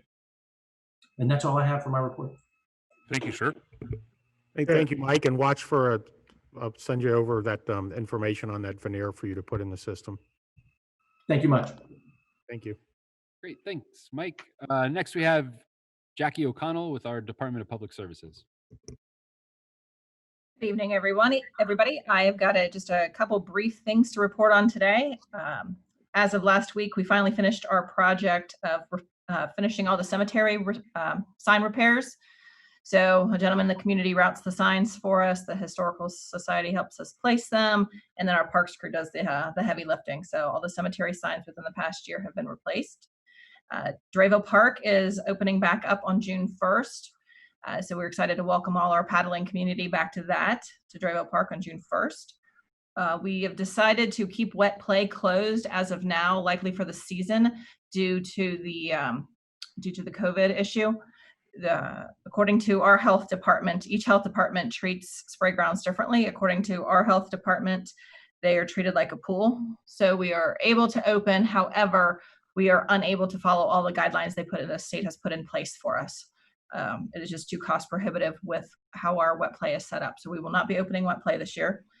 And finally, Human Nature, our consultant with the Megaland project, we are continuing to move forward with refining design concepts using the site surveys and the other things that we have. So we're very excited about that. They are putting two options together for us, though. One, if the capital budget money that we got from the state comes through, and another if it does not, how to phase that in. So that's all I've got right now. Thank you, Jackie. Ms. O'Connell? Thank you. Yes, Mr. Waller. Yeah, I know there was some talk a couple meetings ago, and obviously everything's kind of up in the air, but has there been any planning, I guess, or consideration of the Veterans Day, having a Veterans Day parade of some sort? I have not heard any more on that. I did not. I'm not sure whose corner that ball was in, but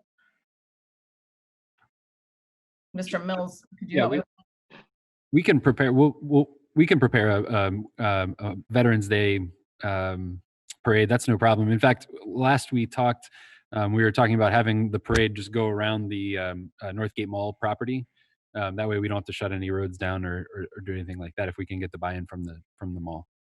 Okay. All right. And if you need any help, just please let me know. And I'm willing to throw my awesome hat in the ring to help out. Thank you. Thank you. Thank you. Okay, let's see. That concludes the department heads' administrative reports. From my perspective, things are continuing to hum along. In the last 2 weeks since we last met, we were able to very quickly get the relaxation of zoning rules, certain zoning rules implemented, and we're going to hopefully formally codify those tonight in the emergency resolution that's before you. So 2 weeks ago, you said, Jeff, and Mike get together, identify ways that we can get out of the way and let business come back in Colerain Township. And we identified, I think it was 26 or so separate zoning regulations that were temporarily suspended. And tonight in the emergency resolution, you'll see those again. This time it'll be included in the emergency resolution, and will continue for the duration of that resolution. So hopefully, these are hard times for our retailers. These are hard times for our restaurants and bars. Those places are third places in our community that residents that add to the quality of life in the township, and it's very important. That's to say nothing of they're also livelihoods for the folks that own and operate those. So very important, and hopefully we're doing what we can to help our economy bounce back. And that concludes my administrative report. And nothing from Frank Nope, at this time. That's Okay. everybody. Yeah. Okay, great. Our next item is trustees report. Raj or Matt, would you like to go first? I go last, Dan.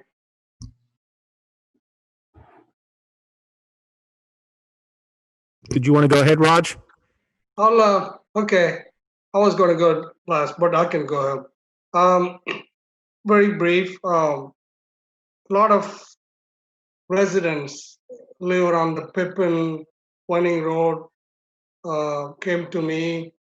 There's many accidents. People are speeding pretty high speed people, a lot of traffic. I did talk with our police chief, and he's going to put police cars there, start issuing tickets. Same time, Pippin is a county road. I talked to the county people, what if they could put some kind of flashing lights and that can draw the attention of the speeders, and they'll be working on it. And I think then again, drive around even Colerain Avenue after Stribble 27, people now start speeding pretty much widely. We should really focus on that. The schools, the summertime coming, and we should have like a very intensive patrolling around our Colerain, around the area where there's a lot of troubles going on. And that's things I'm kind of going to work with chief, how we can improve the safety around the area. So hopefully they will have some type of lights set up in Pippin and Winding Road, so they may catch the speeders or reduce the accidents of that area. Then again, the business is now starting now, restaurants starting, a lot of population on the move.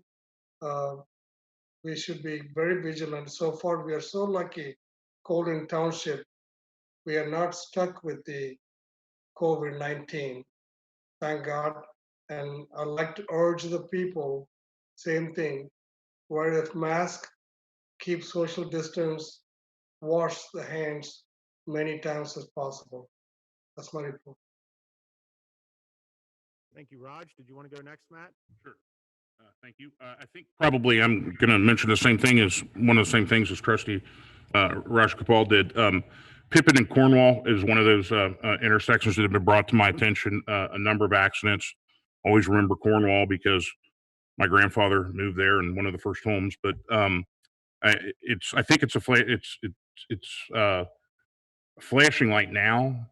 It wasn't a flashing light, and we were moving it to one. But the corner just sneaks up on you, and there's been a number of really, really bad accidents, including most recently, I think, a motorcycle accident was just awful. The Memorial Day, I got to, I was a little skeptical of how that would all come together, and when I watched it, I was like, wow, it was really good. So great job on that, Mr. Mills and everybody that took part in that. And it's interesting and to Waycross for putting it all together. When I looked at the number of views when I first got it, it was like 15, and I'm like, oh boy, not too popular. Like 2 hours later, it was like 1,100, and I'm like, okay, well, that's wrong. I'm wrong. It is popular, and it was I think, a good opportunity here from all different people and what Memorial Day means. I've also talked to Mr. Mills separately, and he's putting together kind of I'm getting a number of phone calls, more than I ever would have expected, about getting back to normal meetings and getting people back in here. And it's interesting because I just did my sunshine law training, and the last segment of the 13 or 14 videos is the one that deals with meetings. And the meeting has to be open, so it brings up an interesting dilemma. If we turn someone away because our seats are full and it turns us from being socially distant, are we now open to litigation because it's technically not open? And that's something that I'm concerned about. But I'm also concerned about getting people back in so that they feel like it's part of they're part of the meeting system. And I think that you're working on some possible changes. Yeah. Yeah. So the answer to your first question is the state legislature made some accommodations for dealing with public meetings in times when you can't have gatherings of more than 10 people.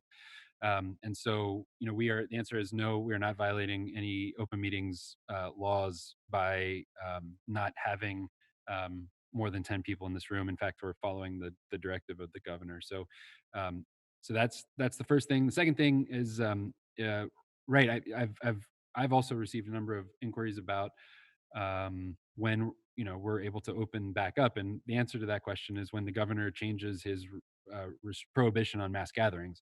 And in fact, right now the governor has said we cannot have more than 10 people in a room at any given time. So that's as soon as he lifts that restriction, then we'll be excited to welcome everyone back into this room. But yeah, coming in June, we've been working with our law director and with Mike Iona, because we want to make sure that we can keep business moving, township business moving, and there are a number of public hearings that need to be held at the zoning commission level. We have appeals in the Board of Zoning Appeals that need to be heard. So talking through how do we go about having in-person input be delivered to a deliberative body like the Board of Trustees, like Zoning Commission, like the Board of Zoning Appeals, without violating the governor's order. And so, stay tuned, stand by. But I think what that's going to look like is one person will be, sort of admitted into the trustee chambers. They'll be able to give in-person citizens address or comments or testimony, as the case may be, if it's a public hearing. We would have potentially an on-deck circle in the vestibule or the rotunda where 2 or maybe 3 people could queue up. There could be a television there that they could follow along what's going on in here live, and then additional queuing space outside the trustee chambers.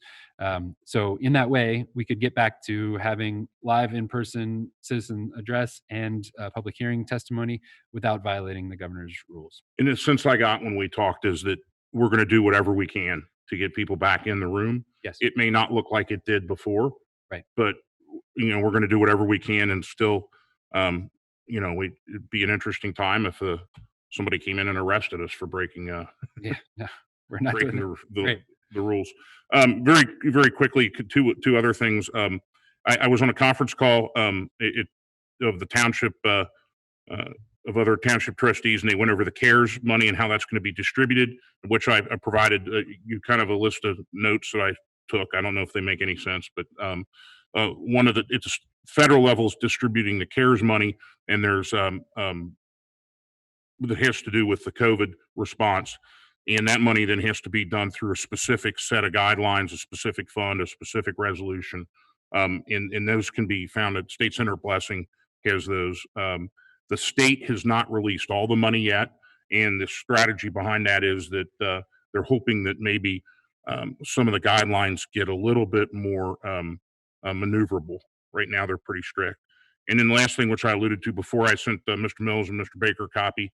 I don't know that I necessarily have to go through it for this position because I think we appoint someone, but I do for a couple school boards.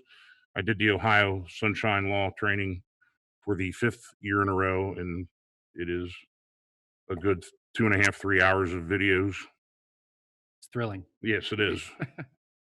That is my report. Thank you. Thank you, Matt. I have a short few trustee comments myself. that was fun and interesting participating in the Waycross Memorial Day presentation, and Dana and the group at Waycross were able to put together a real nice video, and I sat home and watched it myself, and I'm glad to hear we're getting that many views, Matt. We have a beautiful, wonderful Veterans Memorial up at the corner of Colerain and Springdale, and in response to one of the comments made in citizens' address, yes, there is traffic up there. There are tens of thousands of cars up there that see our wonderful memorial, and previous Board of Trustees made the decision to put it there for that reason, so that everyone could see it. Yes, there would be people that saw our memorial if it was in a park, but there's a lot more that see it at the corner of one of our busiest intersections, Colerain and Springdale, and that's why it's there. There's plenty of parking up there, and if you go up there, there are several restaurants right around, or you could go up, walk around the memorial, and patronize one of our restaurants, and or retail that's all up in that area too. And it's right in the middle of the mix of things, and I like it there. And when the previous trustees built that, they did bond out money for that, and it is not paid off yet, but I believe it's paid off in another year and a half or 2 years, and that's why that is the memorial that the trustees made a long-term decision to fund in a very busy area. I'm glad people get up and see it. If you haven't been there, there's plenty of parking in the mall parking lot at the northeast corner of the mall parking lot, and go on up and walk around. There's a lot of really neat stuff there. The relaxation of business rules a few weeks ago. If you're a small business owner, or you have a job at a small business or any business, and you have any ideas, this Board of Trustees is wide open. Anything we can do at all to help you get your business back up on its feet. And what I can do sitting here right now is ask you to please go out and patronize our businesses to whatever extent that you can, and keep it right here in Colerain Township. Our businesses need you.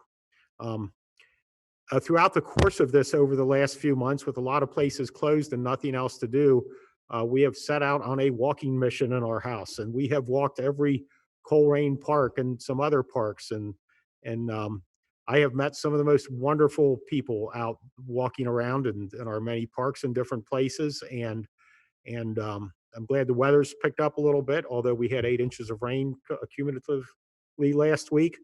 But there are some really awesome and friendly people out there, and to anybody who said hi or whatever, hello back. And it's to take a negative like what's happened and turn it into something positive.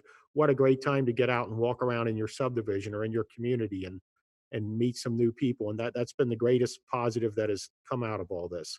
And with that, we will move on to the next item, which is new business. Very good. Thank you, Mr. Unger. First items in the new business category come from the fire department and will be presented by Chief Cook. And Frank, I don't know if Jeff shut that off, so make sure it's on. Good evening, Chief. Good evening, Board. How are you this evening? Good evening. I have 2 items for you to consider this evening. The first being a recommendation or a motion authorizing the disposal of some surplus emergency medical equipment. In saying so, I recommend the adoption of a motion authorizing the disposal of 5 surplus ambulance cots per the recommendation of the township's fleet manager. The provided list, which you have hopefully already seen, of cots are no longer utilized or required for the delivery of emergency medical services by the department. The equipment will be disposed of by means of GovDeals auction website. I would motion that we do such a thing. I will second. It's been motioned and seconded. Is there any discussion? Hearing none. Did you have a question, Raj? No, none. Hearing none. Jeff Baker, please call for a vote. Mr. Rajagopal, Aye. Mr. Unger, Aye. Mr. Waller. Aye. Thank you. The second item is to request authorization to accept 55 gallons of hand sanitizer and 2,000 protective facial masks as donated materials. The request to accept the materials donation is from the Procter & Gamble Corporation. The Department of Fire and EMS was nominated by a township resident and P&G employee for the use in combating the ongoing global COVID-19 spread by providing products for the community use and public health. I motion that we would accept the donated hand sanitizer and facial mask from Procter & Gamble. I second it. Been motioned and seconded. Is there any discussion? None. None from I. Aye. Jeff Baker, please call for a vote. Mr. Rajagopal, Aye. Runger, Aye. Mr. Waller. Aye. Thank you, board, for your consideration on these items. Thank you, Frank, Chief. I'd like to make a comment now that you're up here. I was able to spend that day with you that I'd been looking to last Tuesday. And as far as our response time, we were, as you know well, we were standing there in the Galbraith Road firehouse down on West Galbraith, and a call came in. And I looked at my timer on my phone, and those guys got that call, and they had the door open and were out the door in less than a minute on both of them. And they, you come in and tell us about your response times in your fire report, but it's really something to see it in action. And we did tour a few of the other firehouses, and I know you had an exciting time with a charged up citizen over there. That our fire department responds to all sorts of fun things, and that was exciting over on Springdale Road. And I hope that young lady gets her life together. So, Mr. Unger, I tell you on behalf of the department, I thank you for the time that you did spend with us. And it was an eventful day, you know. I certainly am very appreciative of your questions asked during the tours. And, you know, there were several comments that you got to witness, and obviously the products and equipment that you've approved during your time on the board. And again, on behalf of the department, I thank you for the time that you spent with us. sure, and I certainly enjoyed it. And I don't know if Matt or Raj has taken the day to do that yet, but I know they would like to if they haven't. So, Yeah, I hit it. Assistant Chief Walls, I believe that Chief Cook was predisposed that day, and it was I again hit Assistant Chief Walls with a dozen questions, I think, or more, or 1,000. But the one thing that it's in my notes here to mention, that I was going to mention later, is that in my terrorism class at Miami, I always talk about risk, and that's essentially what you do. You're trying to mitigate risk, being threats minus capability. And it's interesting because if you look at it from that kind of dimension, a lot of people would say, well, how do you minimize threats? You just respond to things. Well, that's not what you're doing. You guys have the opioid response, you have the fall response. Now you're doing things at the houses from citizens that come, and you have the fire alarm things. And to reduce it on that end of the equation, the threat end is, I think, so much more economical for the citizens, and I appreciate that. And that, you know, is kind of what it's all about. And the other thing is, some of these are really old buildings, and they are spotless. I mean, one thing that drives me nuts, and not as a trustee, but as a taxpayer, is knowing that tax money went to that building that was built 3 years ago somewhere, wherever, and there's weeds and it's decrepit and it looks awful. You get a West Kemper that's been there now, it's 20 years old. It looks like it was built yesterday. And you know, you go to old Colerain, and you know, that thing is ancient, and it looks, you know, folks are keeping it good, and they're putting sweat equity into the building on their own time, and I appreciate that. Well, sir, in addressing your remarks about the threats and risk reduction, as you well know, we have an entire division that's called Community Risk Reduction, and that's all they do. While it's the overall responsibility of the entire department, we have specialists that focus on reducing risks throughout the community.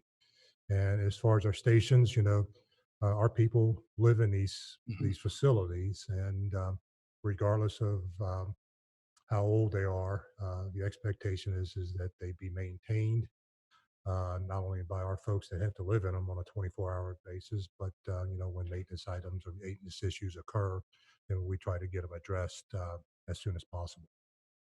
So, thank you for your comments, and thank you, Frank. consideration on items tonight. In the public safety item C, Jeff Mills. Yes, and so the final item in public safety will be brought to you by Mr. Denny, Chief Denny, in our police department. Good evening, board. Just one item tonight is recommendation of an issuance of a noise permit for Club Tree on Springdale Road through September 30th, 2020. and that will allow them to have outdoor music no later than midnight.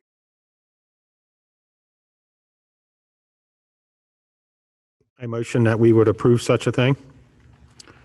I second it. Been motioned by Dan Unger and seconded by Raj. Does anybody have any comments? Hearing none, Jeff Baker, please call for a vote. Mr. Rajagopal, Aye. Mr. Unger, Aye. Mr. Waller. Aye. Thank you. That's all I have for it. Thank you. Thank you, Chief. Thank you, Chief. Business are from the Department of Public Services, presented by Jackie O'Connell.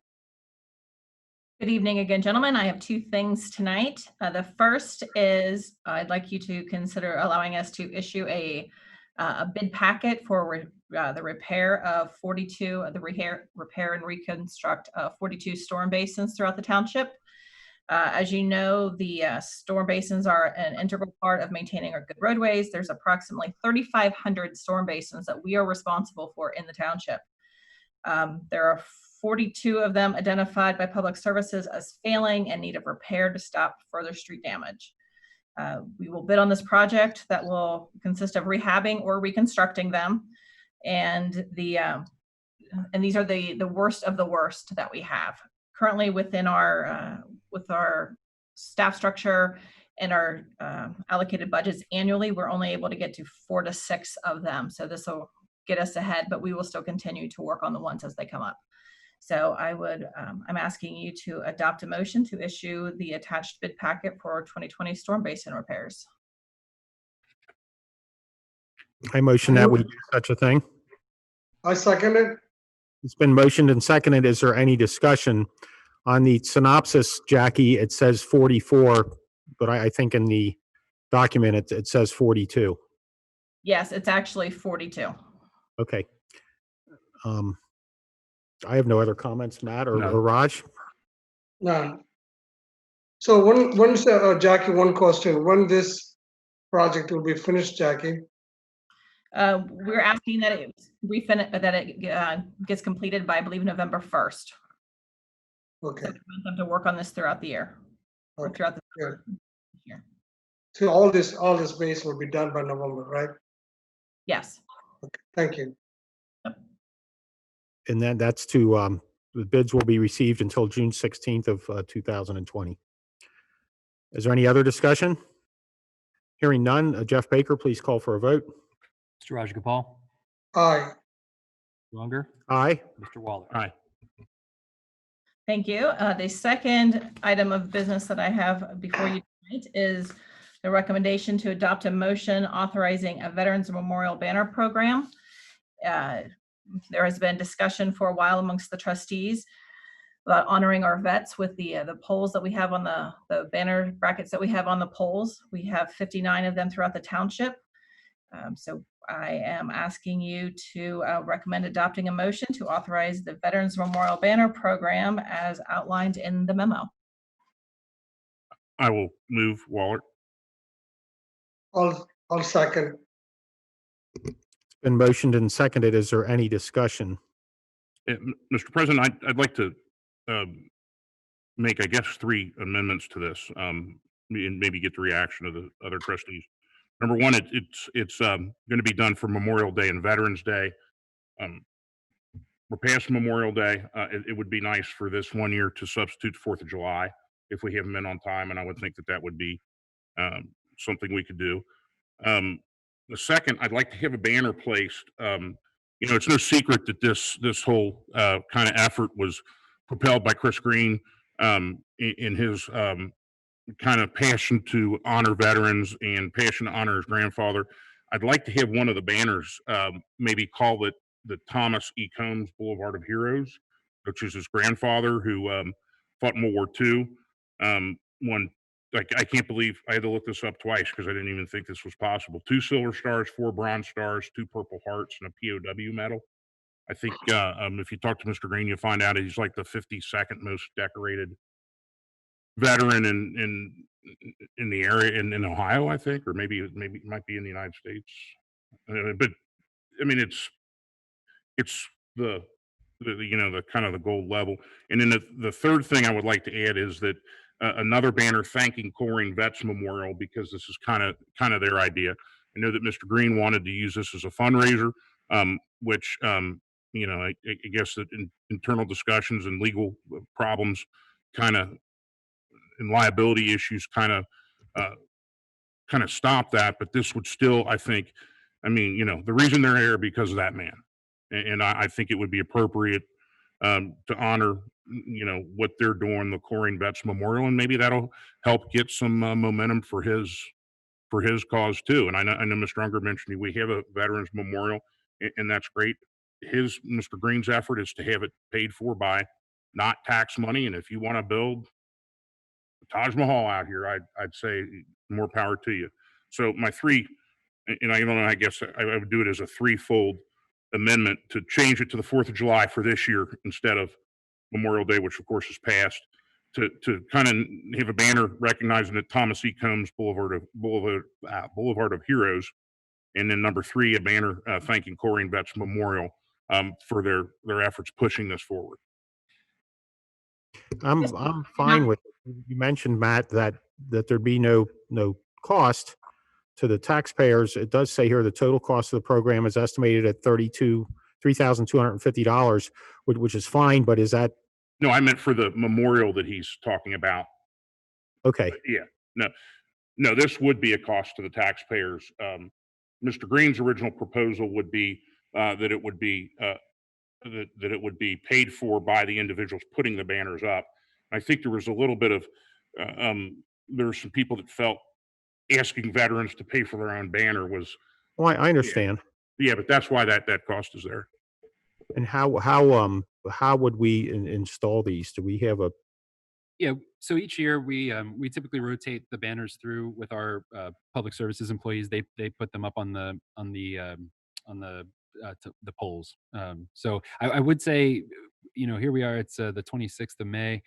Getting soliciting all of the information that we'll need to solicit and getting the banners ordered and printed and hung by July 4th would be a little aggressive. I'm not sure if but we'll start tomorrow with the process and of soliciting, veterans and their pictures and that information. Get it up as quickly as possible. Mr. Mills, a point of clarification. We had noted in the memo that there is a gap between Memorial Day and Veterans Day. We had only intended to fly the Veterans Day banners closer to Veterans Day. We weren't going to put them up and take them down. Sure, for a month leading up to or something like that, or? Yeah, a month or two ahead of Veterans Day, so October, November. But I wanted to make that clear to Mr. Waller. We weren't going to fly them on Memorial Day, take them down, and put them back up for Veterans Day. Right, but they're going to be up for Memorial and Veterans Day. No, we were going to put them up for Veterans Day. Yeah. Whatever you guys want us to do is what we'll do. You're saying it's not going to be up Memorial through Veterans Day. Memorial will go up, it'll come down. Veterans will go up and it'll come down. Correct. Currently, we have a gap of banners between Memorial Day and Veterans Day. Gotcha. I think if you hang them now, by November, they would be somewhat ragged, worn and weathered and tattered. So while I don't think it's encoded in here, it'd be like 30 days that they would be up. That makes sense. Is that with you, Matt? Yeah, I think that I want to get as much life out of the banners as possible. Then I got comments to make. Matt's right. This great thing Colerain Township is doing for the veterans, honoring them, displaying on the poles. And Chris Green actually, as Matt mentioned, he pioneered this idea, but he wants to raise this project to fund his project, but to build a memorial place, which the township already gave him near the senior center. But I know he wants to raise money, fund for the project, but there was a legal issue involved. We got a discussion with the with the administrator and point out what type of legal issue we might face, litigation we might face doing that. So then again, I agree with Matt. We need to recognize Chris Green also for his outstanding effort to set this type of projects, pioneering this project. Okay, that's. So ultimately, the person responsible for this would be our Public Works Director, Jackie O'Connell. Is that correct, Jackie? Yeah, I believe so, yes. Okay, just to be clear of who's Right. the decision of what banner hangs where and that type of thing. Ultimately, that would be up to your discretion, just so we know who's running it. Yeah, so you, the way we had intended to run it is we have, we have 59 banners. Places and Yeah, we have 59 banners, polls. So to take the first people that come in, we weren't going to assign a poll that, you don't get to pick your location necessarily. okay, well, that's probably better because you'll be in a, I Okay. can see where you'd have a lot of people wanting things in a certain place, and it'll just be up to your discretion where things go. Yes. Is that set with the rest of the trustees? Okay, Yeah. that Yes. we'll delegate that to Jackie to deal with it.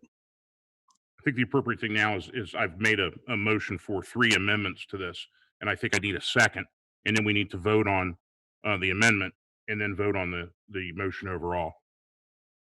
And one of them was to try to get done what we can by July 4th. Right.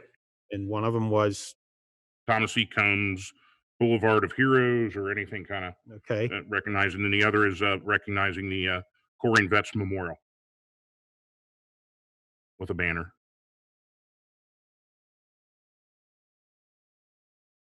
okay, so you're making that motion with those 3 things. To amend the motion to include those 3 things. You want to second it, Raj? I'll second it. Been motioned and seconded. Is there any discussion? None. So then it becomes an amended But we have to vote now. motion. Well, we've got to once Vote on the amendment. So Jeff Baker, please call for a vote on the amendment. Mr. Rajagopal, Aye. Mr. Unger, Aye. Mr. Waller. Aye. And we had the original motion for the program. So do we need to vote on that As amended. as amended? That's correct. Motioned and seconded. It's been motioned and seconded. Is there any other discussion? Hearing none, Jeff Baker, please call for a vote on the motion as amended.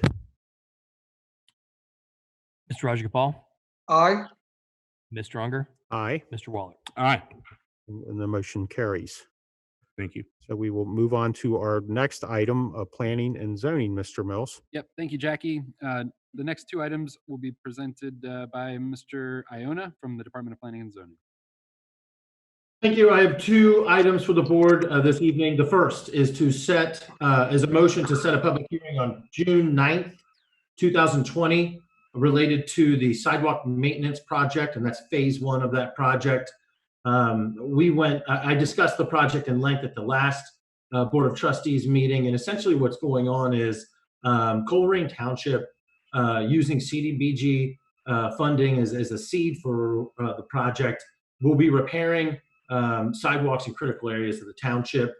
The benefit to the residents who are responsible for repairing their sidewalk is that they get a cheaper price on repairing their sidewalk through economies of scale, and they also get to pay that back over a multi-year period instead of in an upfront payment. What this does is set a public hearing for those people that we are fixing the sidewalk for, and this is it's a requirement of ORC that we hold this hearing prior to executing the project to repair their sidewalk. So I am recommending adoption of the motion to set a public hearing before the Colerain Township Board of Trustees for phase 1 of the sidewalk maintenance program. And that hearing would be on June 9th, 2020. Motion that we have a hearing on June 9th, 2020. I'll second.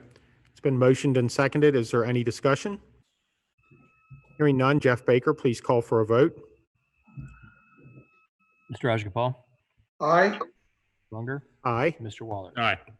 And then I would like to ask for a motion to amend the agenda for the next item because we are adding one address to that. So the first thing I would ask for is just a motion to amend the agenda so we can bring that up. So I would motion that we amend the agenda to bring up a different nuisance and abatement resolution. Mr. Unger, could I suggest an alternate path? Sure. As we did with the veterans banner issue, could you, maybe if we brought the resolution up for discussion, motion to adopt the resolution, and then once that motion has been made during discussion, make a motion to amend the agenda, or make a motion to amend the resolution to add your. I think based on our rules of meeting that were adopted a couple meetings ago, we need to do it the other way, but Okay. I'll defer to you. Okay, well, yeah, however you'd like to do it, it's fine.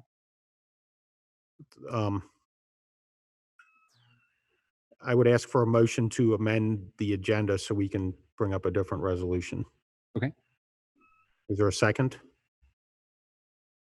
I'll second. Okay. It's been motioned by Unger and seconded by Wallert. Is there any discussion? No. Hearing none. Jeff Baker, please call for a vote. Mr. Rajagopal, Aye. Mr. Unger, Aye.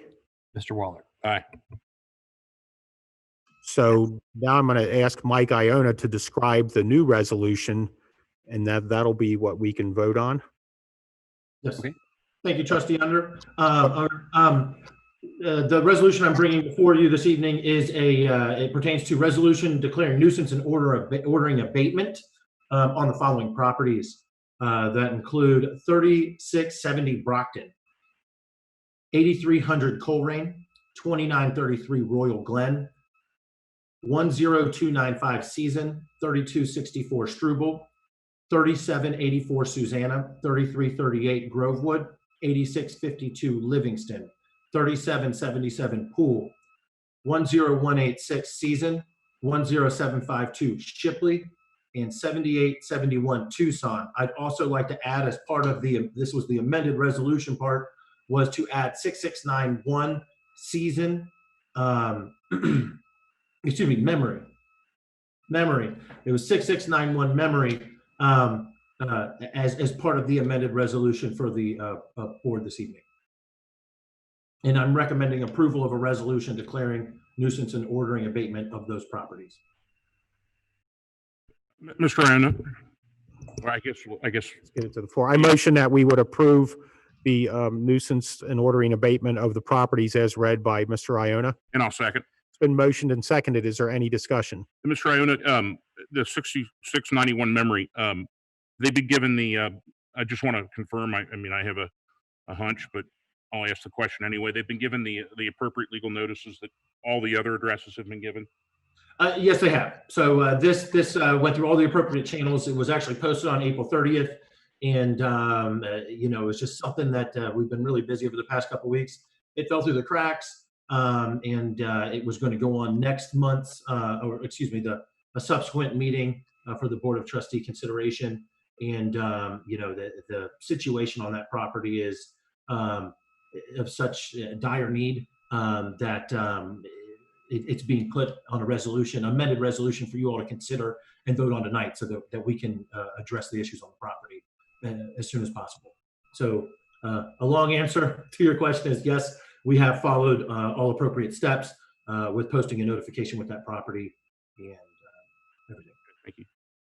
And I was over there on last Saturday and saw it myself. And for those who've never seen one, there's an orange sticker that our code enforcement puts on the door, and it very clearly directs the owner of said property to remediate the problem within 7 days.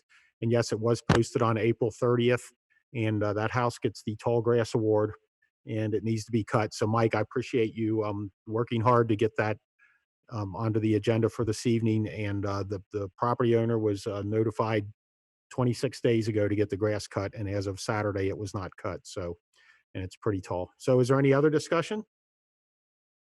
None. Hearing none, Jeff Baker, please call for a vote. Mr. Rajagopal, Aye. Unger, Aye. Mr. Waller. Aye. Thank you, Mike. That's all I have for this evening. Thanks, Mike. Have a nice evening. You too. Thank you. Very good. The next items in new business are in the administration department, and I'll be presenting those. First is a motion to authorize a promotional process for the position of fire chief. Recommend the such a motion. Chief Cook has, unfortunately, I'll say, provided his notice of retirement. I wish him the best in his retirement, but we really do appreciate his leadership at the helm of the Department of Fire and EMS. Be that as it may, he is retiring, and that retirement becomes effective at the end of the day on September 5th, 2020. The department's incumbent 2 assistant fire chiefs. They both meet the minimum academic, license, and training credentials and experience required for this position. The process will consist of a resume submission, an oral assessment interview administered by the Ohio Fire Chiefs Association, and then a Board of Trustees and Township Administrator interview during the month of June 2020. Will give us the opportunity to have a seamless transition from Chief Cook to whomever the next fire chief may be.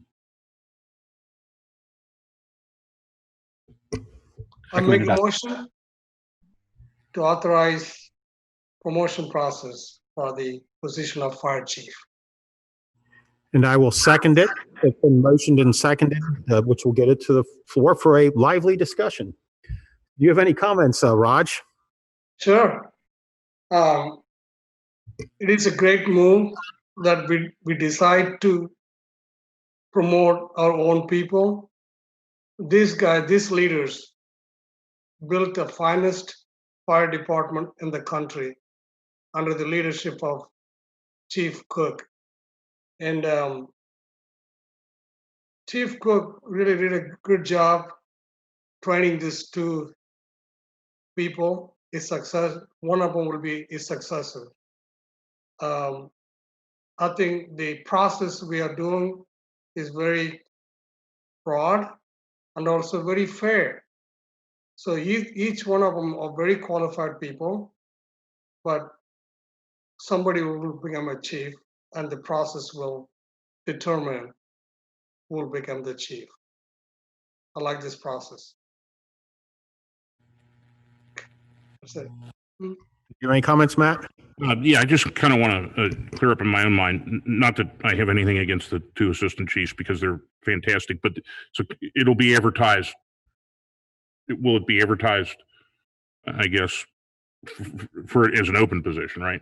It'll be an open position, but it'll be a promotional process and within the department. So just as a captain's position, is a promotable position. There are guidelines, succession management. Chief, help me with the terminology here. It's succession. So for each one of our promotable positions, we have developed a succession management guideline. So every person that desires an elevated position within the organization knows what credentials are necessary, what training is necessary, what education or academic requirements there are for each one of the positions. And from the firefighter that wants to promote to lieutenant, lieutenant wants to promote to captain, and so on up, we've established those guidelines in which the individuals can prepare for, and given the opportunity, they can do so. It's been my vision, I guess, if you will, is to prepare all of our employees for opportunities to promote. But with that, the expectation is that there is quality candidates from within the organization to provide them opportunity to promote and stay within the organization. All right, thank you. And I'm sure I'll be saying this a couple of times, but thank you for all the service that you've given Colerain. And unfortunately, our paths only crossed a short time, but I appreciate the professionalism you bring to the job. And whoever gets it, there's going to be some hard shoes to fill. Well, you're more than welcome. And, it's been a very, I humbly say, it's just been a great opportunity to lead such an organization. You've probably heard me say time in and time out, this organization is full of talented people. And, you have 2 candidates here that are very talented and can certainly take this organization to the next level, wherever that may be. Great, thank you. And then just Thank to you, explain Chief. the process to anybody who hasn't looked at it, ultimately, it will be a decision of the majority of the Board of Trustees. Sure. So at some point along the line, we will have the opportunity, if we so choose, to interview the candidates that come forward. And if for some reason we can't agree on which one, at that point, we're able to open up the process. But I think Frank's done a great job of building the best credential you could have is you've built an organization that can run itself the day you walk out the door. So, Yes. but that's how the process will work. Ultimately, it will be a decision of the three of us who takes that next step, obviously with a lot of homework to do ahead of that. So, Yes, sir. so is there any other discussion on the promotion process? None. No. With that, did you have any other comments, Chief No, Cook? No, sir, I don't. Okay, thank you. And, Thank you. And with that, Jeff Baker, would you please call for a vote? Mr. Rajagopal, Aye. Younger, Aye. Mr. Waller. Aye. Very good. Thank you, Board. The next item on the agenda is a motion directing the Township Administrator to send the notice of a proposed tax increment district for the Northridge Crossing development to the Northwest Local School District. This is the first step in the process of establishing a tax increment finance district at the development site at the stub of Sovereign Drive. The action that I would take with the adoption of such a motion is to provide the statutorily required notice to the school district, and that notice was included in the agenda packet. And I will motion that we direct the Township Administrator to send the notice of proposed tax increment financing district for Northridge Crossing to the Northwest Local School District. I will second that. It's been motioned and seconded. Is there any discussion? Well, Yes. sure. I've got a few comments. Did you want to comment first, Raj? Yeah. Thanks, Dan. Appreciate that. I got a question, Jeff, and also Scott. Voting up or down on this motion, is it, then the TIF resolution will come, make any effect? If I vote yes, that means I have to vote yes on the resolution. Actually, the TIF resolution comes to the trustees, front of the trustees board. Raj, no, that just because you vote yes to provide notice to the school board or the board, of education, does not mean you ultimately have to vote in favor of the township resolution. In fact, there's a potential that the Board of Education of the school could pass a resolution which would waive this notice requirement. But I think that before any of that happens, I think Jeff is trying to be as cautious as possible. So no, to answer to your question is no, you can vote yes for this and then ultimately no in favor of the TIF or against the TIF. Thank you, Scott. Because I have some concerns that I need to discuss in front of the board about this TIF.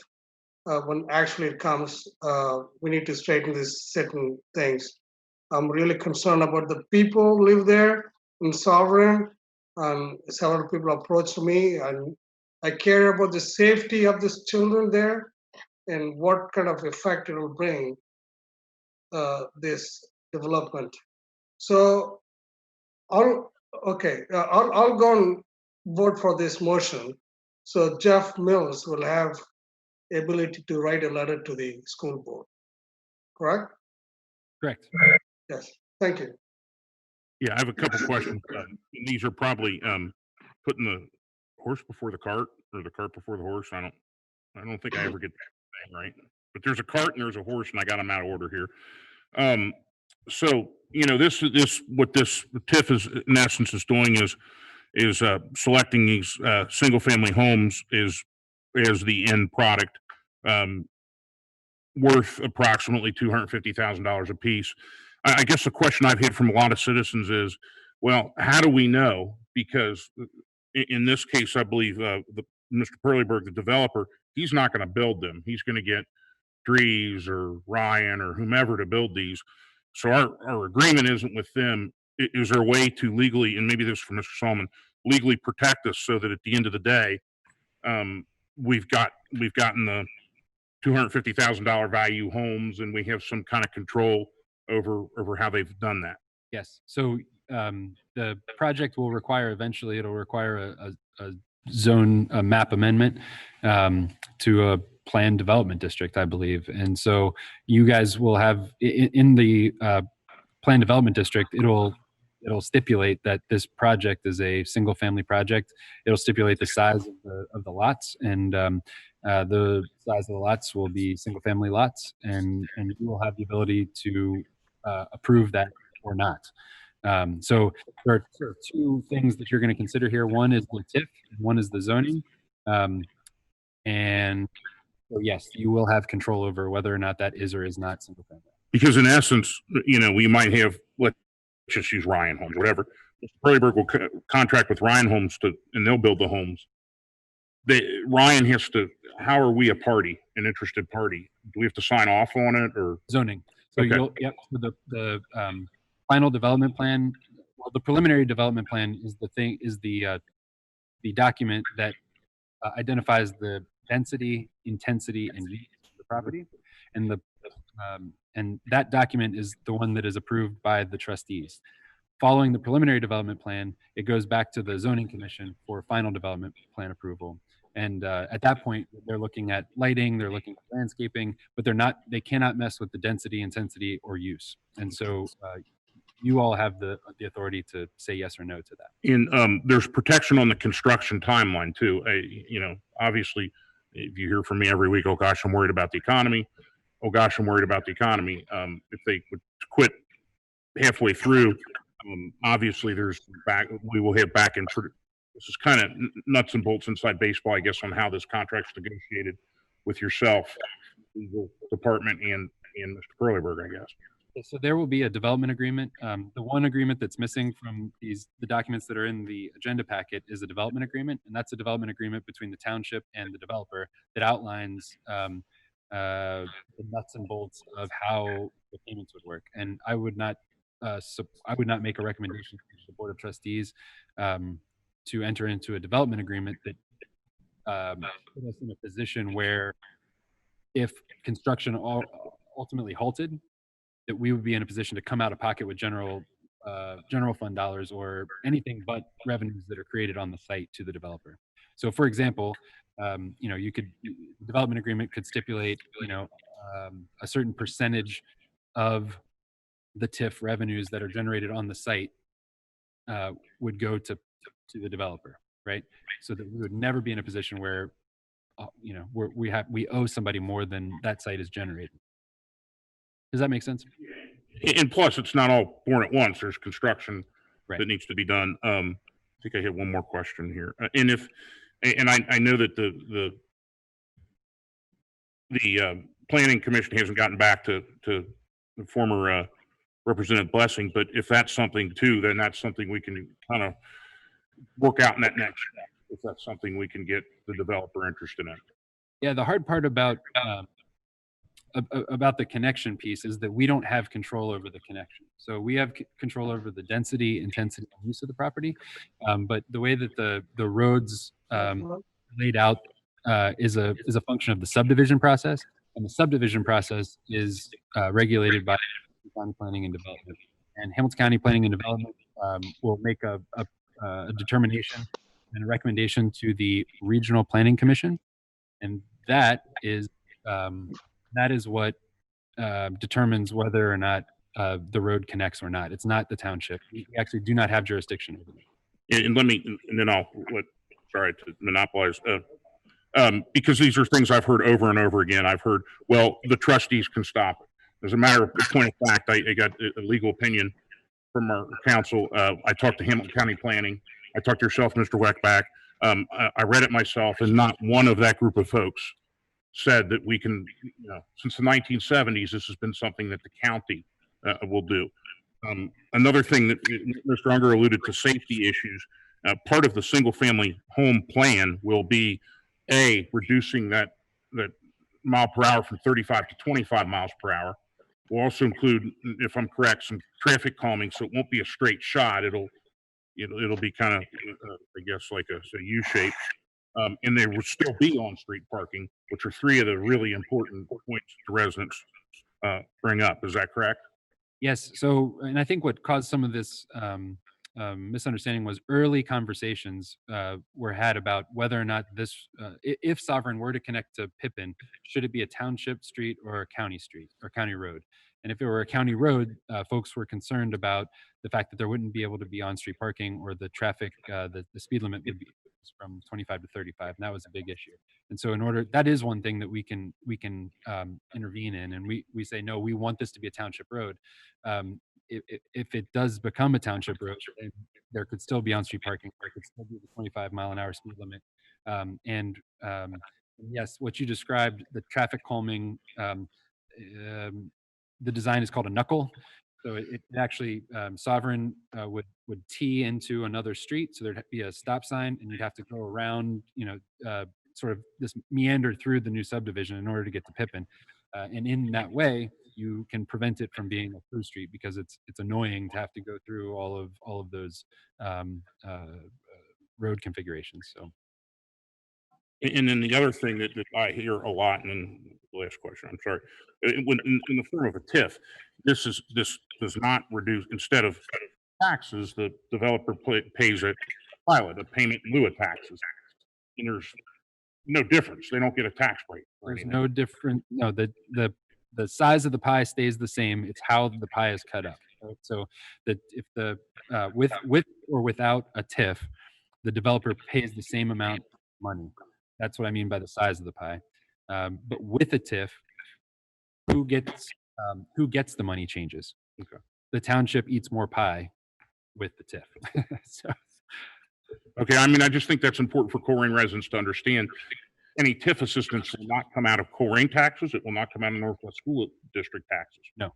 And the proposal to the Northwest School District that's before the board tonight, as evidenced by the documents that were included in the agenda packet, is to make the school district whole.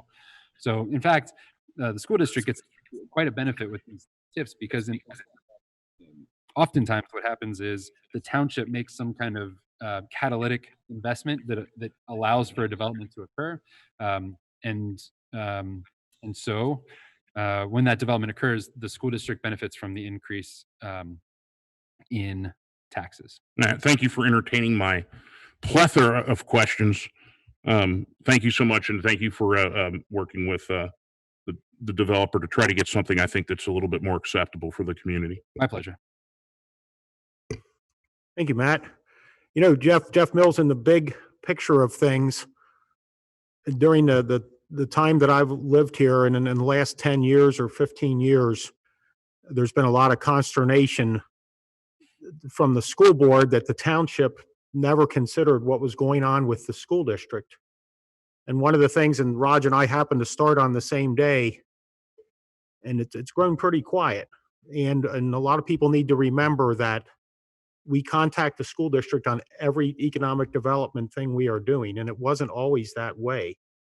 So to our friends over on the school board and concerned school district parents and others, this does no harm to the school district.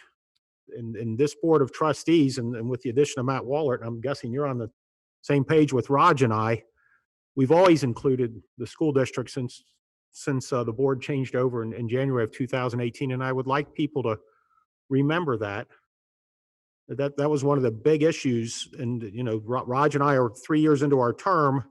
We've included them on everything. And as far as the whole concept of tax increment financing, and for those who've not heard of it, to explain it simply, that vacant piece of land over there has a certain value. And when these houses are built, that piece of land is going to have a different value. So there will be an increase in tax revenues generated. And in the past, that got distributed out to every line item on your property tax bill. Colerain Township, and I think that's the fair way to do it, because, you know, we're paying for the park district, for children's services, for senior services. However, over a period of time, our neighboring townships, and good for them, I guess, I never thought it was really fair. They've TIFed or tax increment financed so much of their property that when it comes time to pay those levies, that cost is spread across tax increment financed properties. So your property taxes at your home in Colerain Township are a little bit more because our neighboring townships have made so much property tax increment financed. And I'm not saying if you can't beat them, join them, but it's really time, especially considering what happened last month with the one more giant increase in the sales tax. You know, Colerain Township, we've always paid a fair amount of taxes that were due to support all the different county services. But we're just reaching a point in time where we're the last people in the county that aren't tiffing more properties. And I think it's something we're going to have to look at in the future. And it doesn't give the developer a break. The taxes are still the same. And as Mr. Mills said, it's just dividing the pie differently, yet keeping the school district whole. And in fact, if you want to get way down into the weeds on this, tax levies are outside millage, and outside millage levies are fixed at the total value of your taxing district when the levy passed. And so outside millage does not increase over time as properties increase in value, right? And so when you have a TIF district, you know, the school district right now, for example, if this were to just develop without a TIF, the school district would not get an increase in taxes from this site because it's outside millage, right? So the school district actually is made even better by a TIF because they actually get to see that appreciation in value, and they get to reap the benefits of that appreciation in value, which they would not do if it was not TIFed. And so to sum that up, my comment would be to those out there that were so concerned about this, you've grown very quiet. I mean, it's what Raj and I, we were running against each other, but we both agreed on that we would include the school district on every one of these type decisions. And Jeff, we have included the school district on all the different economic developments. We meet monthly. And our administration meets monthly with their administration. And that's a change thing. And hey, you guys, when you're thinking about something, you can call us also and let us know what you're doing over there at the school district. But we've done that, and we're 3 years into it. And I think this board of trustees has done a great job with it. So there, I've said what I wanted to say. Is there any other discussion? No. Hearing none. Baker, please call for a Thanks, vote. Dan. Thank you very much for the nice comments. Do you remember how much heat we were taking when we walked in the door? And we've included them on everything, haven't we? Yes, that's true. On that screen. Okay, please call for a vote, Jeff. Mr. Rajagopal, Aye. Stronger, Aye. Mr. Wall. Aye. Thank you, board. The next item on the agenda is a motion to appoint members to the Ohio, Kentucky, Indiana Regional Council of Governments Intermodal Coordinating Committee. And the recommendation is to appoint Mr. Mike Iona as our primary delegate to the Intermodal Coordinating Committee, and Mr. Jeff Weckbach as the alternate. They currently serve in those capacities, and their term has expired, so we'd like to reappoint them. I'll motion to reappoint. I second it. It's been motioned and seconded. Is there any discussion? Hearing none, Jeff Baker, please call for a vote. Mr. Rajagopal, Aye. Mr. Stronger, Aye. Mr. Wall. Aye. Very good, thank you. The next item on the agenda is a motion authorizing the acceptance of donated hand sanitizer and facial masks from the Cincinnati USA Regional Chamber of Commerce. The Cincinnati USA Regional Chamber is partnering with Procter & Gamble, CVG Airport, and Brain Brew Custom Bourbon at Eureka Ranch to equip businesses across the region with what they call restart kits that contain critical supplies needed for a healthy return to business operations. We are the beneficiary of 4 such kits and would ask for your authorization to accept those donations. So move. And seconded. It's been motioned and seconded. Is there any discussion? Mr. Mills, there's some kind of typo here. I didn't see the bourbon donation. Yeah, no, it's not bourbon. It's actually it's a distillery that has converted to the production of hand sanitizer to help fight COVID. Oh, good for them. That's awesome. Yeah. Good. Thanks, Chamber of Commerce. Is there any other discussion? No. Hearing none, Jeff Baker, please call for a vote. Paul, Yes. Mr. Unger, Aye. Mr. Waller. Aye. Okay, thank you, board. The final item of new business this evening is a resolution extending the emergency declaration in Colerain Township. The recommendation is to adopt such a resolution. I'll point out that there are several changes in this emergency resolution as it compares to previous emergency resolutions. The first one is to align our emergency resolution with resolutions from places like Hamilton County and the state of Ohio. They have made their emergency resolutions open-ended, so until repealed, because we don't know when this is going to be done, and we want to have the ability to have access to things like CARES and other federal funding. So the first big change is that this doesn't push it out 2 weeks as the others have. This extends it until it's repealed. The second major change in this emergency resolution is that it takes away the what do we call it, temporary suspension of zoning commission meetings and Board of Zoning Appeal meetings. So those are going to start back up in June. They will look different than they have in the past. I think that we talked a little bit about how they're going to look different. The public will not be able to, just like a trustee meeting, until the governor lifts the ban on gatherings of 10 people or more. We will not be able to have folks join us in person, except to provide testimony. And we will do that in a way that does not violate the governor's order. So zoning commission is back on for June. BZA is back on for June.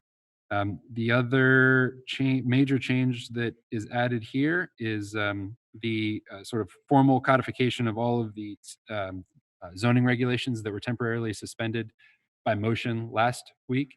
It adds all those in to this document. The recommendation is to adopt this resolution. I would motion that we extend the emergency declaration in Colerain Township. Second. It's been motioned and seconded. Is there any discussion? Just thanks, Mr. Mills and Mr. Iona, for quickly putting together the. I mean, it was maybe 2 days later I saw a sign, I think outside of IHOP, that said, "We have several outside dining things," and I'm like, "That's Mr. Unger. He did that." You know, hopefully they brought in some more money from that. Come on, Matt. It was IHOP. Of course, I'm gonna. No, but that's great. Anything we can do to help any of our businesses, anything at all. It's been really tough. I have a question for Jeff. Hey, Jeff, this is going to be aligned with the order of the Ohio governor, correct? Our period of emergency will align. It'll be similar in that they are in effect until repealed. It's different. We can't, and Scott, correct me if I'm wrong, but I don't believe that the Board of Trustees is able to delegate their legislative authority to another entity like the governor. So you, as the Board of Trustees, possess legislative authority in Colerain Township, and you can't say that you know, this order is in effect until some other organization says it's not. It's your organization. So That's correct. We can always ask for an update at any given trustee meeting if Yes, we sir. feel like the conditions have changed. yes. So, Jeff, you mentioned keeping this emergency declaration is help to solicit government funding, aids, right? It allows us to be eligible for government funding. Yes. Okay. Thank you. Is there any other discussion? Hearing none, No. Jennifer, please call for a vote. Mr. Rajagopal, Aye. Unger, Aye. Mr. Waller. Aye. Thank you, board. That's the last item. Next, we move to old business and a resolution of necessity for levying a tax in exceeding the 10 mil limitation for the fire department of the township. So at the April 14th meeting of the Board of Trustees, Chief Cook gave a presentation on the needs of the department. And at the April 28th meeting of the Board of Trustees, Chief Cook and Assistant Township Administrator Jeff Weckbach gave a presentation on several financial scenarios for funding the Department of Fire and EMS through various tax levy scenarios or various service level decreases. At the May 12th meeting of the Board of Trustees, the board deliberated and then voted to table the matter to today. So what I was hoping to do this evening, you'll recall that what we're trying to accomplish with this resolution is establish a millage or amount to certify, to send to the Hamilton County Auditor to, and then what he does is he certifies that millage, and with the certified millage, we're able to take the next step of getting it on the ballot in November. So what I was hoping to do to help guide the conversation today was Mr. Weckbach is in the back, and he was going to pull up the tool that sort of shows, here are all the needs for the township, and which do you want to do, which do you not want to do, and then see what that millage would be. So if you want to, buy the water tankers, how much does that cost? What does that do to millage? At the end of that conversation, then we'll know how much it costs to do what it is that you want to do, and then we can have a conversation about, is that enough? Is that too much? Is it too little? Whatever. Does that sound fair, or would you like Do to we do it need to another way? get it to the floor first before we would have that discussion? Well, except for that, you would have to make a motion. The motion would have to include the millage, I would think. I think that, Jeff, go ahead. no, go ahead. I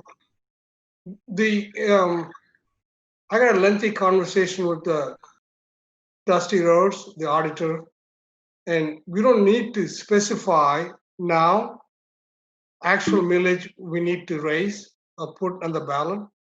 This is like a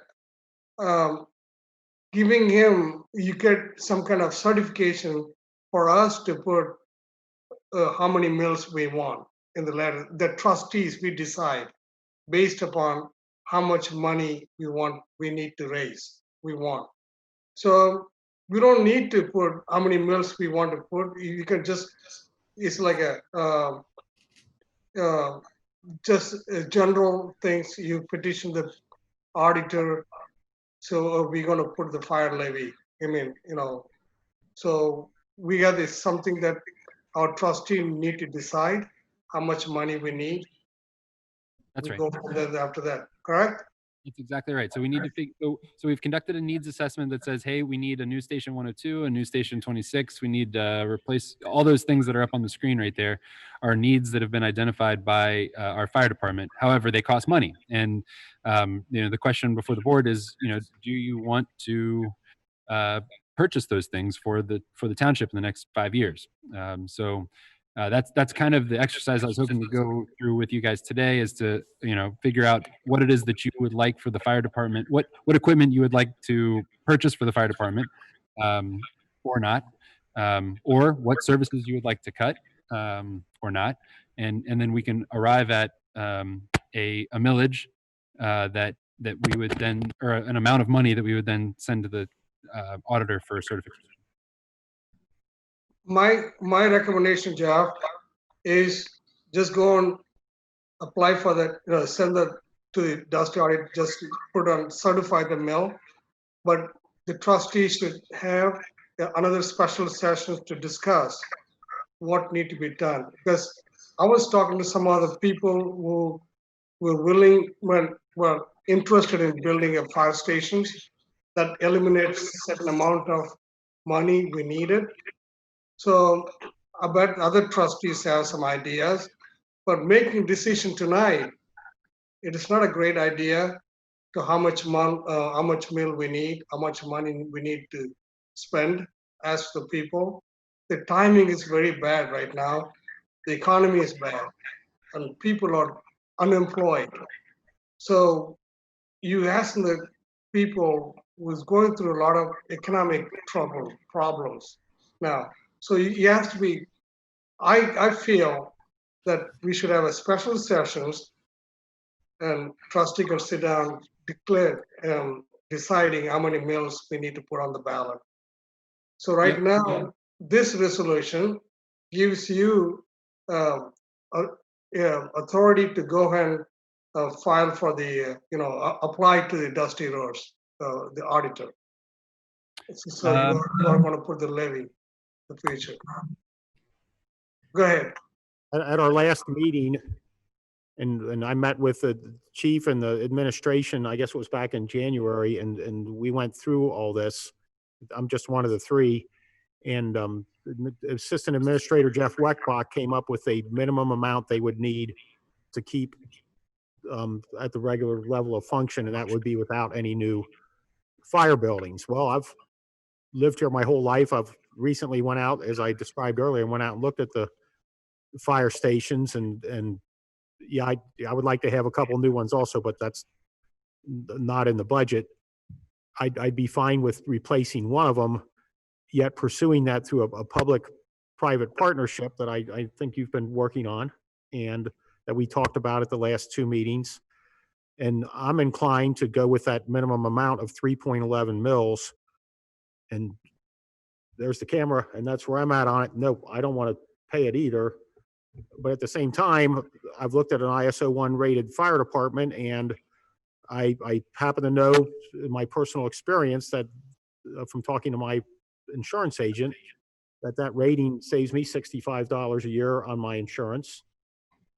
So, I mean, I know what I've done my research on it, and that's where I'm at on it. And depending on the comments of the other two trustees, I'm willing to make a motion for that amount. But if they want to work through the table that Mr. Weckbach has up, I'm fine with that also. But you have to balance what the fire department wants with the ability of people to pay. And if I read my Cincinnati Court Index lately, there's a lot of properties and a lot more that are foreclosed, and those are, property tax is most people's second largest home expense after their mortgage. And on my 42-year-old house, it's almost $2,400 a half year. So it's getting pretty expensive. And that's why I'm for the minimum amount. And I'm willing to put that question to the voters.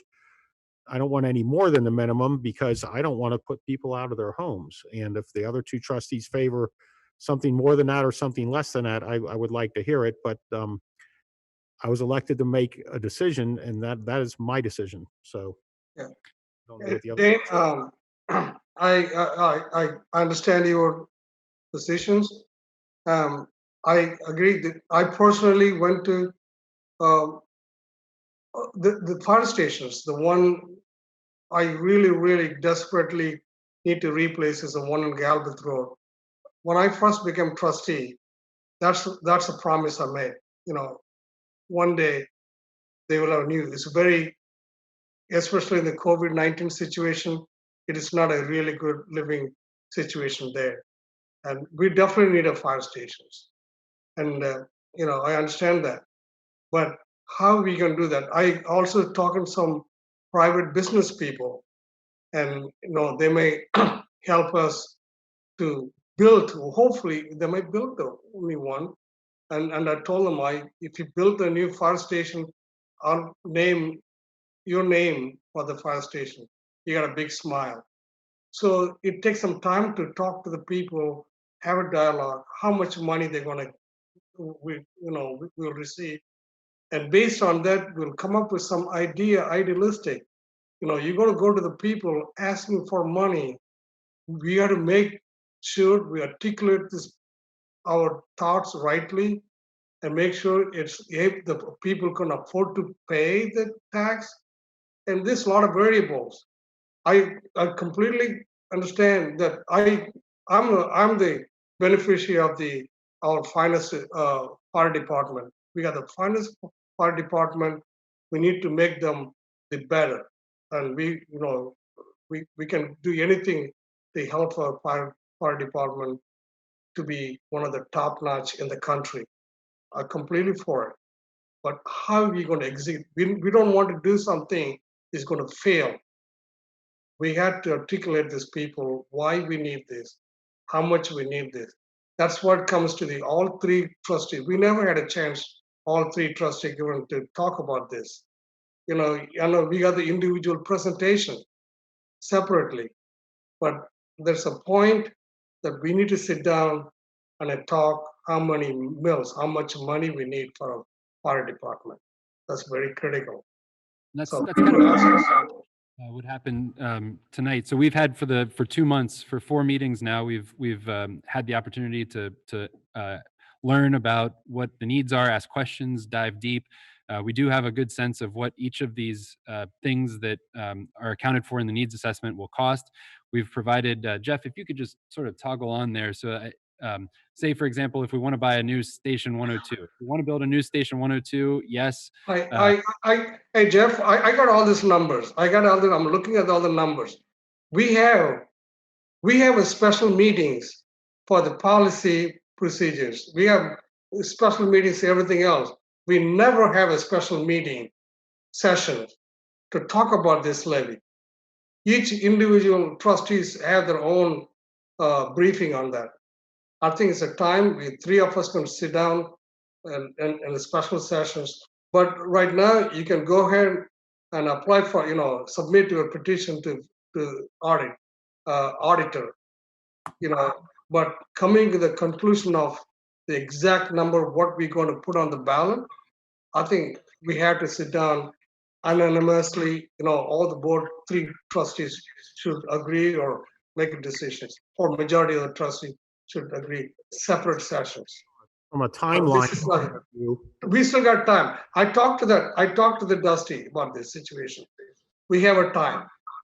There's no hurry in pushing this matter, but we definitely want to make our fire department one of the best. I'm completely for it. But how you going to do it? We need to bring along people to support this. You do need to give them at some point within. I mean, I don't know the exact date, but I know by early next month, if I'm not mistaken, because of I think the 90 days that we have to have the resolution to them to put it on the ballot. So there is a timeline that at least within the next, if there's going to be a special meeting, it needs to be within the next few weeks. We'll do it. I'm ready for it. Next week. I have it next 2 weeks. Have it in the next meeting, and the special before the meeting, we'll have a special session, just like we had the policy procedures. We talked about these policy procedures. Yep. If I would have known that the board wanted to have a special meeting dedicated to this, I would have absolutely made that happen. I apologize that it didn't, but we've had 4 regular meetings where it's been on the agenda. I just want to, you guys, it's up to you guys what we do. It's not up to staff. Our job is to identify the needs and to identify the process and to make sure that we don't miss. If your goal is to fund the fire department with a levy, we have identified a process and a timeline, and maybe we could push it back 2 weeks, but we're starting to get into a world where there's a little bit more risk as to whether or not the auditor will have enough time to certify it. Maybe he will. We're just trying to make sure that all the options are on the table and that we don't miss an opportunity because of we waited too long. So yeah, I spoke very lengthily about this with. He was very helpful. Gave me all the details. That's what I decided to do that, and we're also getting a lot of letters from the citizens. We also hear them also, but then again, we have the people may able to fund us build a new one. I'm working with that person. Hopefully, let me pray. Hopefully, he might help us to build a new fire station. We need it, So let's not rush into something, make ourselves to be a failure. At this point, all we're doing is sending a number down there for them to certify what the exact cost would be.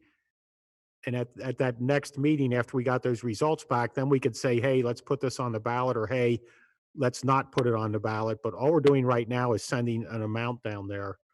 And I'd be fine going with a nice round 3 mil mathematical number that people could easily figure out. And, at the next meeting, we might say, no, we're not going to do it. But I don't think harm. And 3 mil, how much money is going to bring into the fire department? Well, Jeff Weckbach did an analysis that was explained to me that the minimum amount they need to keep current operations is 3.11. And there was some other numbers that would bring in more than that, but I'm trying to balance that about what, what people would be able to afford. And that's tough. And a lot of people can't afford that. And a lot of people can. But we're not voting to put anything on the ballot right now. We're just voting to send a number down to Dusty to have him give us a formal certified amount of money that would generate. So on the screen, you'll see that a 3 mil levy is anticipated to generate about $3.5 million. That would have an impact of $105 per $100,000 of valuation. So that's the amazing part about this tool, is that in real time we can get a sense of, it's uncertified, the auditor hasn't certified these numbers, but get a sense of what a 3 mil levy would do. And the idea is that we would compare, what you guys want us to buy with how much that costs, and then figure out what the millage would be for a levy. Trustee Unger is suggesting a 3 mil levy that would generate $3.5 million or so.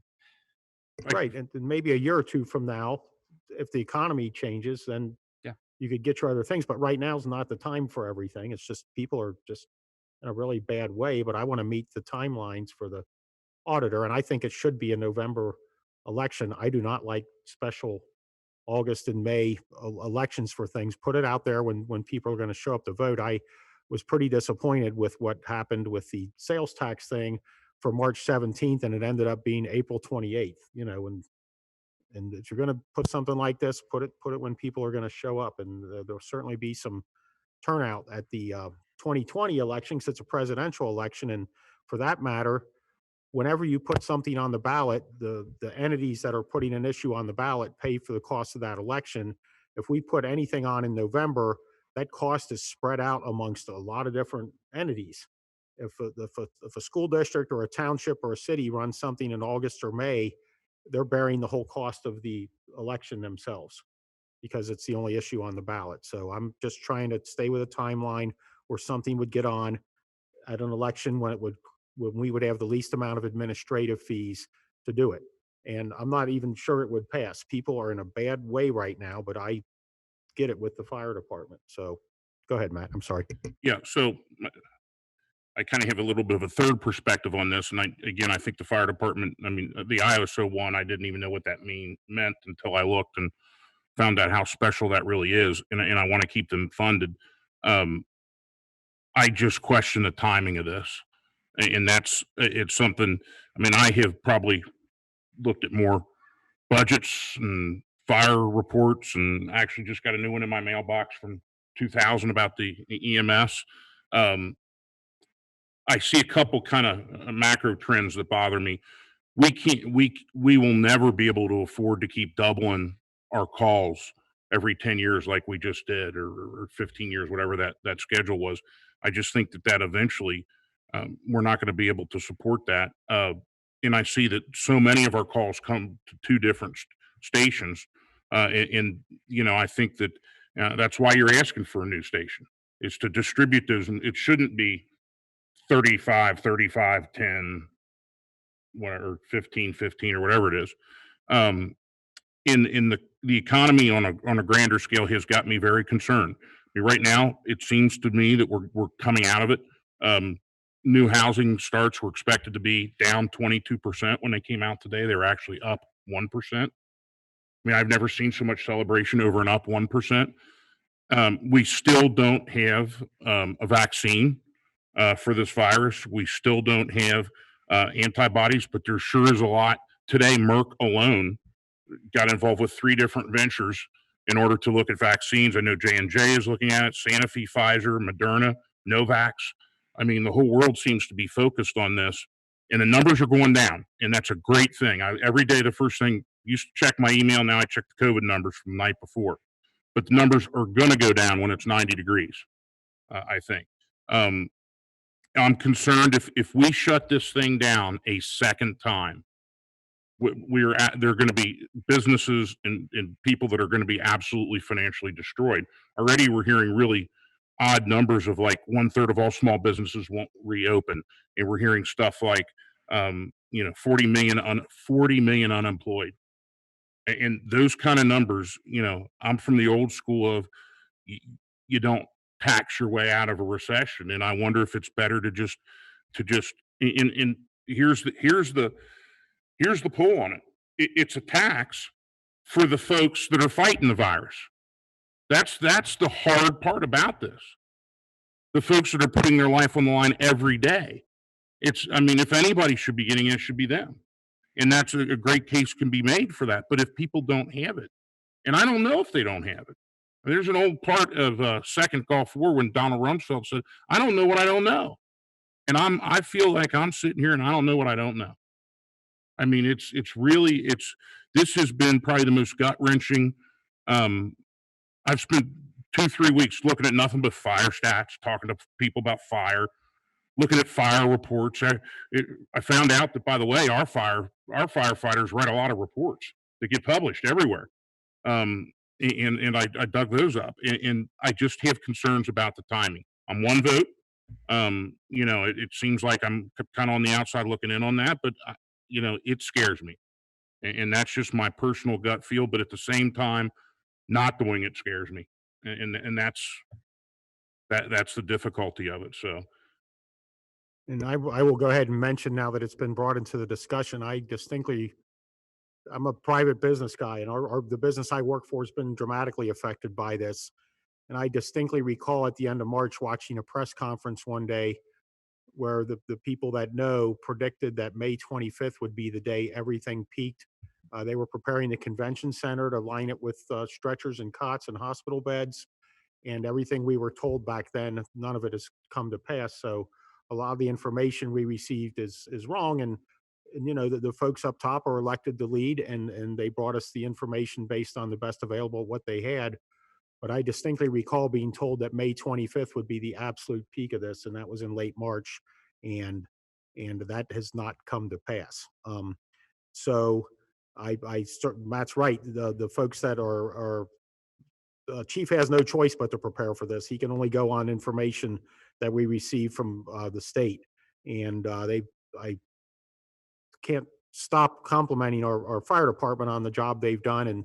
And these guys are going out into the unknown, and they don't want to catch anything and bring it back to the firehouse or home to their families. But to your point, Matt, all the information that we relied on in March, that this week would be the peak of this, that was all, as it turns out, it was all incorrect. But that said, I don't know where you two guys are. If I make a motion to just to get through this business item, to put a millage out for you guys to consider. So should I do that, Jeff, or what do you think? Yeah, I mean, so one of the things that I feel like it is my responsibility to do is to help understand the consequences of actions or inactions, right? So I think so that we don't find ourselves in a situation and then it's like, hey, I didn't know that was going to happen. so the reason that it's on the agenda, the reason that it was on the agenda at the last meeting was because we are coming up against deadlines to get it on the ballot in November. So if you want to have it on the ballot in November, we need to figure out what millage or what amount of money we are going to send to the auditor to certify so that it can be on the ballot. If we miss this window to get it on the ballot in November, then we're going, either we don't do a levy, and then we're in scenarios like service level cuts in other departments, or we're in a position where we need to start scaling back, our fire department. As you see on the screen there, that cliff of money, it runs out sometime. I mean, at some point we're in the negative, and we're going to either need to cut back on our service or increase our revenues. And so, and that drop dead date of when we're out of money is December 31st, 2021, right? Occurring according to current spending levels, yes. So, I mean, if we don't go in November, if it's the board's decision not to have a levy in November, then we need to, for next year, we're going to need to look at operations and capital and say, okay, where are we cutting in this township in order to make sure that we don't go into negative. And do we have an idea of what our share of the CARES money will be? No, because all those, to best of my knowledge, all those rules are still being written. I haven't seen anything that says, this is what townships, are going to get. So we're continuing to monitor that. There are grant opportunities through through fire, for fire, grant opportunities for police. We don't know yet how that's going to work out. So I think Jeff, can I say something? All right. So we have time, according to the Dusty Road, we have a time to put this in the ballot, this November ballot. There's no, we have time. You promised me, okay? So what I'd like to do, if other two trustees, we have a special session, next week, we'll come up with a number. We don't want it, by the time the people know how many, mill we're gonna put, then we submit that. But right now, you have authority, go and send the papers to get that certified. So according to the Dusty Road, you can change it. So after the special sessions, we can discuss, we decide how much money we need, how much money we can put on the ballot. A mill. So let's have a special session meeting even next week, next Tuesday. If other two trustees, that way all three trustees in the same page. let me just add to that if I'm uncomfortable at 3.11, I get real uncomfortable at 6 point whatever was the other option, 6 point. Oh no, there's a range. We can do a range, yeah. You can do anything. I mean, But- you could do but- 12 if you want. To Mr. Unger's point, I think you could file the 3.11, and you could still have Mr. Rajagopal's meetings, because you're going to be choosing what parts you want and don't want, and then at that point, no one's voted for putting the levy on the ballot. Nobody's voted against it. We're continuing the discussion. Yeah. And it seems to be that we're satisfying Mr. Unger's concerns about missing a deadline. We're satisfying Mr. Rajagopal's concerns about talking more in depth of what we need, and we're satisfying some of my concerns about squirrely about the whole economy and coronavirus. Just one kind of, Yeah, I so- guess, like And compromise. and if you give it a week or two, we might know more about whatever public-private partnerships might be developing, and you might find we have a lot more information in a week or two. But at this time, I'll go ahead and screw it.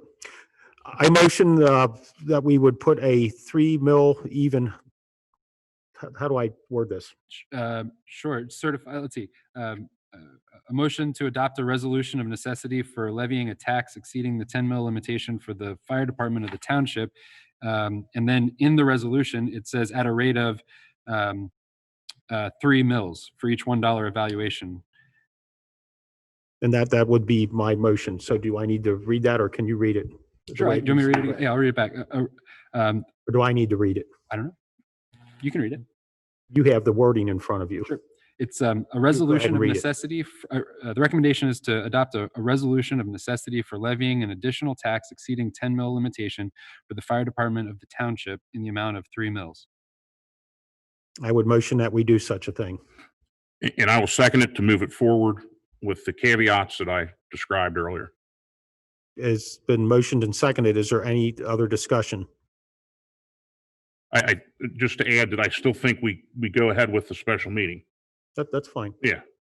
But at this, since we're discussing it now, we might send it down there, and Dusty might come back with a figure different than what Jeff Weckbach has, but at least we'll know. And at that point, Jeff Mills might come to us in June and say, put it on the ballot, and we might say no. Mr. Unger, I don't think Mr. Weckbach makes mistakes, but Let me call Mrs. Weckbach, and she could give me a long list of them. So, yeah, I got you.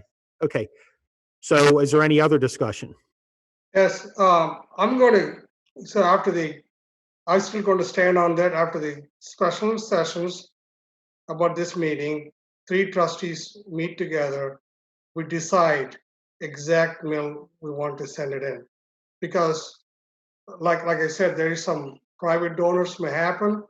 And right now we can give authority for Jeff to go and file, not put the number, put say 1 mil or 2 mil like that.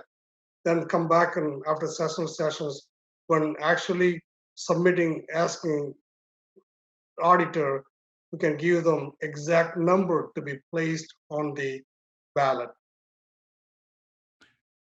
So I'm asking for the special sessions next week. We decide the number after the meeting, at the meeting. Stopping us from submitting another amount 2 weeks from now. Right. This is No, just. no, to week, find- next week. I would say next week. We can do that next week. 1 week. It's not too late. Right now, we are rushing to something with still something possible to be happen to help our department. We still, so that- 1 week is not too late. We waited so long. We've been discussing it since January, and it was tabled at the last meeting, and this is only gonna just tell us what 3 mills would cost. We might look at that and go, we're not doing that, or Or at the next meeting, you could say 3 the mills next- isn't the at right, the- we want. at the next meeting, we can vote that down and vote to send a 1.5 mil. Yeah, you can have multiple mills certified if I'm not mistaken. Certified. There's a motion on the floor for 3 mills that you have seconded. Right. Is there any other discussion? Jeff Baker, please call for a vote. Mr. Rajagopal, No, Mr. Unger, Aye. Mr. Waller. I, with the caveat that we'll have those meetings that Mr. Rajagopal wants, and that, and you've heard my kind of warnings about. Motion carries 2-1. Very good. Thank you, board. The next items on the agenda are the consent items. There are 4 items on the consent agenda. The first one is a motion to authorize the hiring of seasonal recreation employees. Annually, the Public Services hires seasonal employees to work in a variety of positions. The recommendation here is to approve the hiring of Leah McMillan and Kevin McMillan to assist in summer programming. Actually, it's Kevin McMillan and Leah McMillan. Okay, yeah. They have both previously worked with the Colerain Township in the summer camp program. The start date for Leah would be May 27th at a rate of $15.50 an hour. The start date would be May 27th for Kevin at a rate of $10.75 per hour. You'll recall that we are unable to have summer camp this year, and so in lieu of summer camp, we've significantly pared back the staffing, and we're proposing to hire these 2 individuals to do recreational programming in a non-traditional way. So Jackie O'Connell has some ideas for ways that we can still engage with the community and not violate any of the health directives. These are both FLSA non-exempt. They're temporary employees, and the new hire authorization forms were included in the packet. The second item on the consent agenda is a motion to adopt an updated recreations retention schedule. So the Recreation Commission for the township, which consists of the the president of the Board of Trustees and the fiscal officer, met 2 weeks ago or so and approved the form called the RC2, which is our records retention schedule. And this records retention schedule, once approved by the Records Commission, gets forwarded to the Ohio History Connection and the auditor of state. The Ohio History Connection and the Auditor of State and the Township's Records Commission have all approved this RC2 records retention schedule. It's placed on the consent item for the board's consideration, really as more of a formality. The third and fourth items on the consent agenda are motions to authorize the acceptance of monetary donations to the fire department and to the police department. Trustee Matt Wallert has donated $300 to the Colerain Township Police Department and $300 to the Colerain Township Department of Fire and EMS. And we appreciate that, Trustee Wallert. And so the recommendation is to approve all the items on the consent agenda. Mr. Mills, first of all, I won't be voting on the agenda because I'm on it. Yeah. Well, I have a question about an item that's not me. Gotcha. On the 2, that is all we're going to hire from the summer budget? Yes. Those 2. Okay. I just wanted to make sure that's, and again, I don't know what that looks like, non-traditional programming, but Ms. O'Connell's the expert, and I'll let her go on that. It's kind of my view. So I won't say anything else.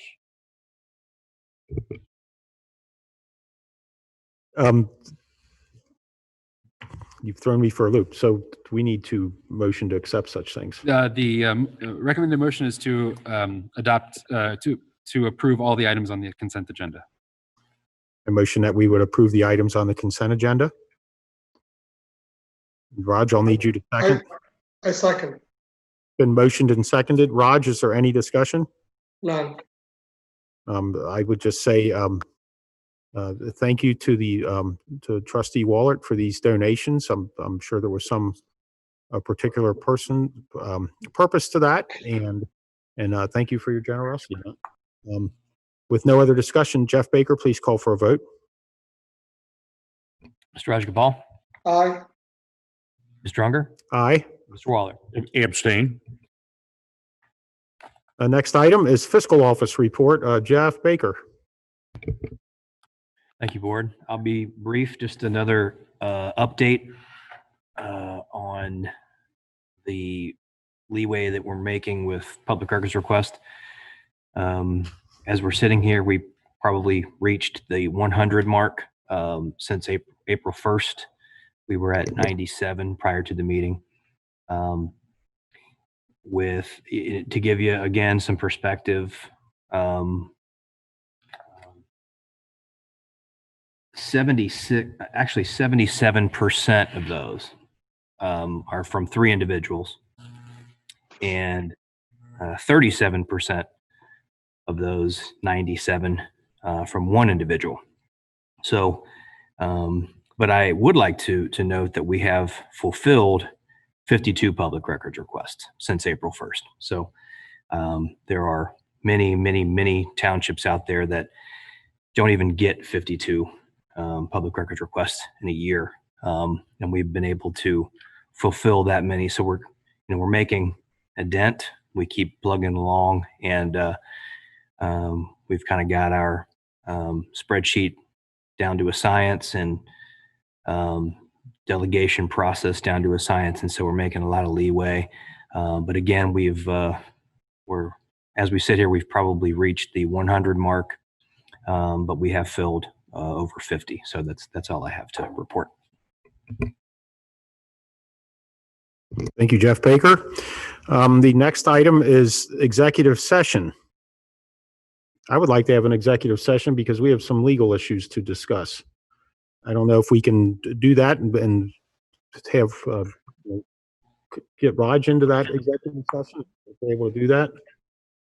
Scott, I believe that my understanding, Scott, is that we're able to telephonically include Mr. Rajagopal, even though he's not present here. Is that correct? Yes, as long as a proper motion to enter an executive session is made, and you can go from there. And I'll be attending as well. Right. Would you like me to recommend a couple of motions?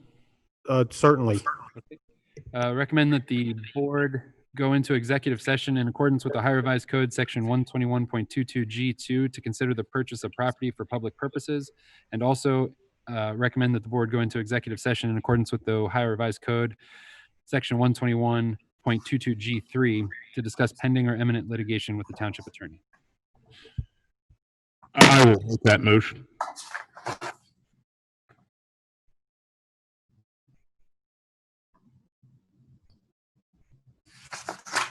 We are able to do that, overcome the technical issue with Zoom, so I will second that motion. It's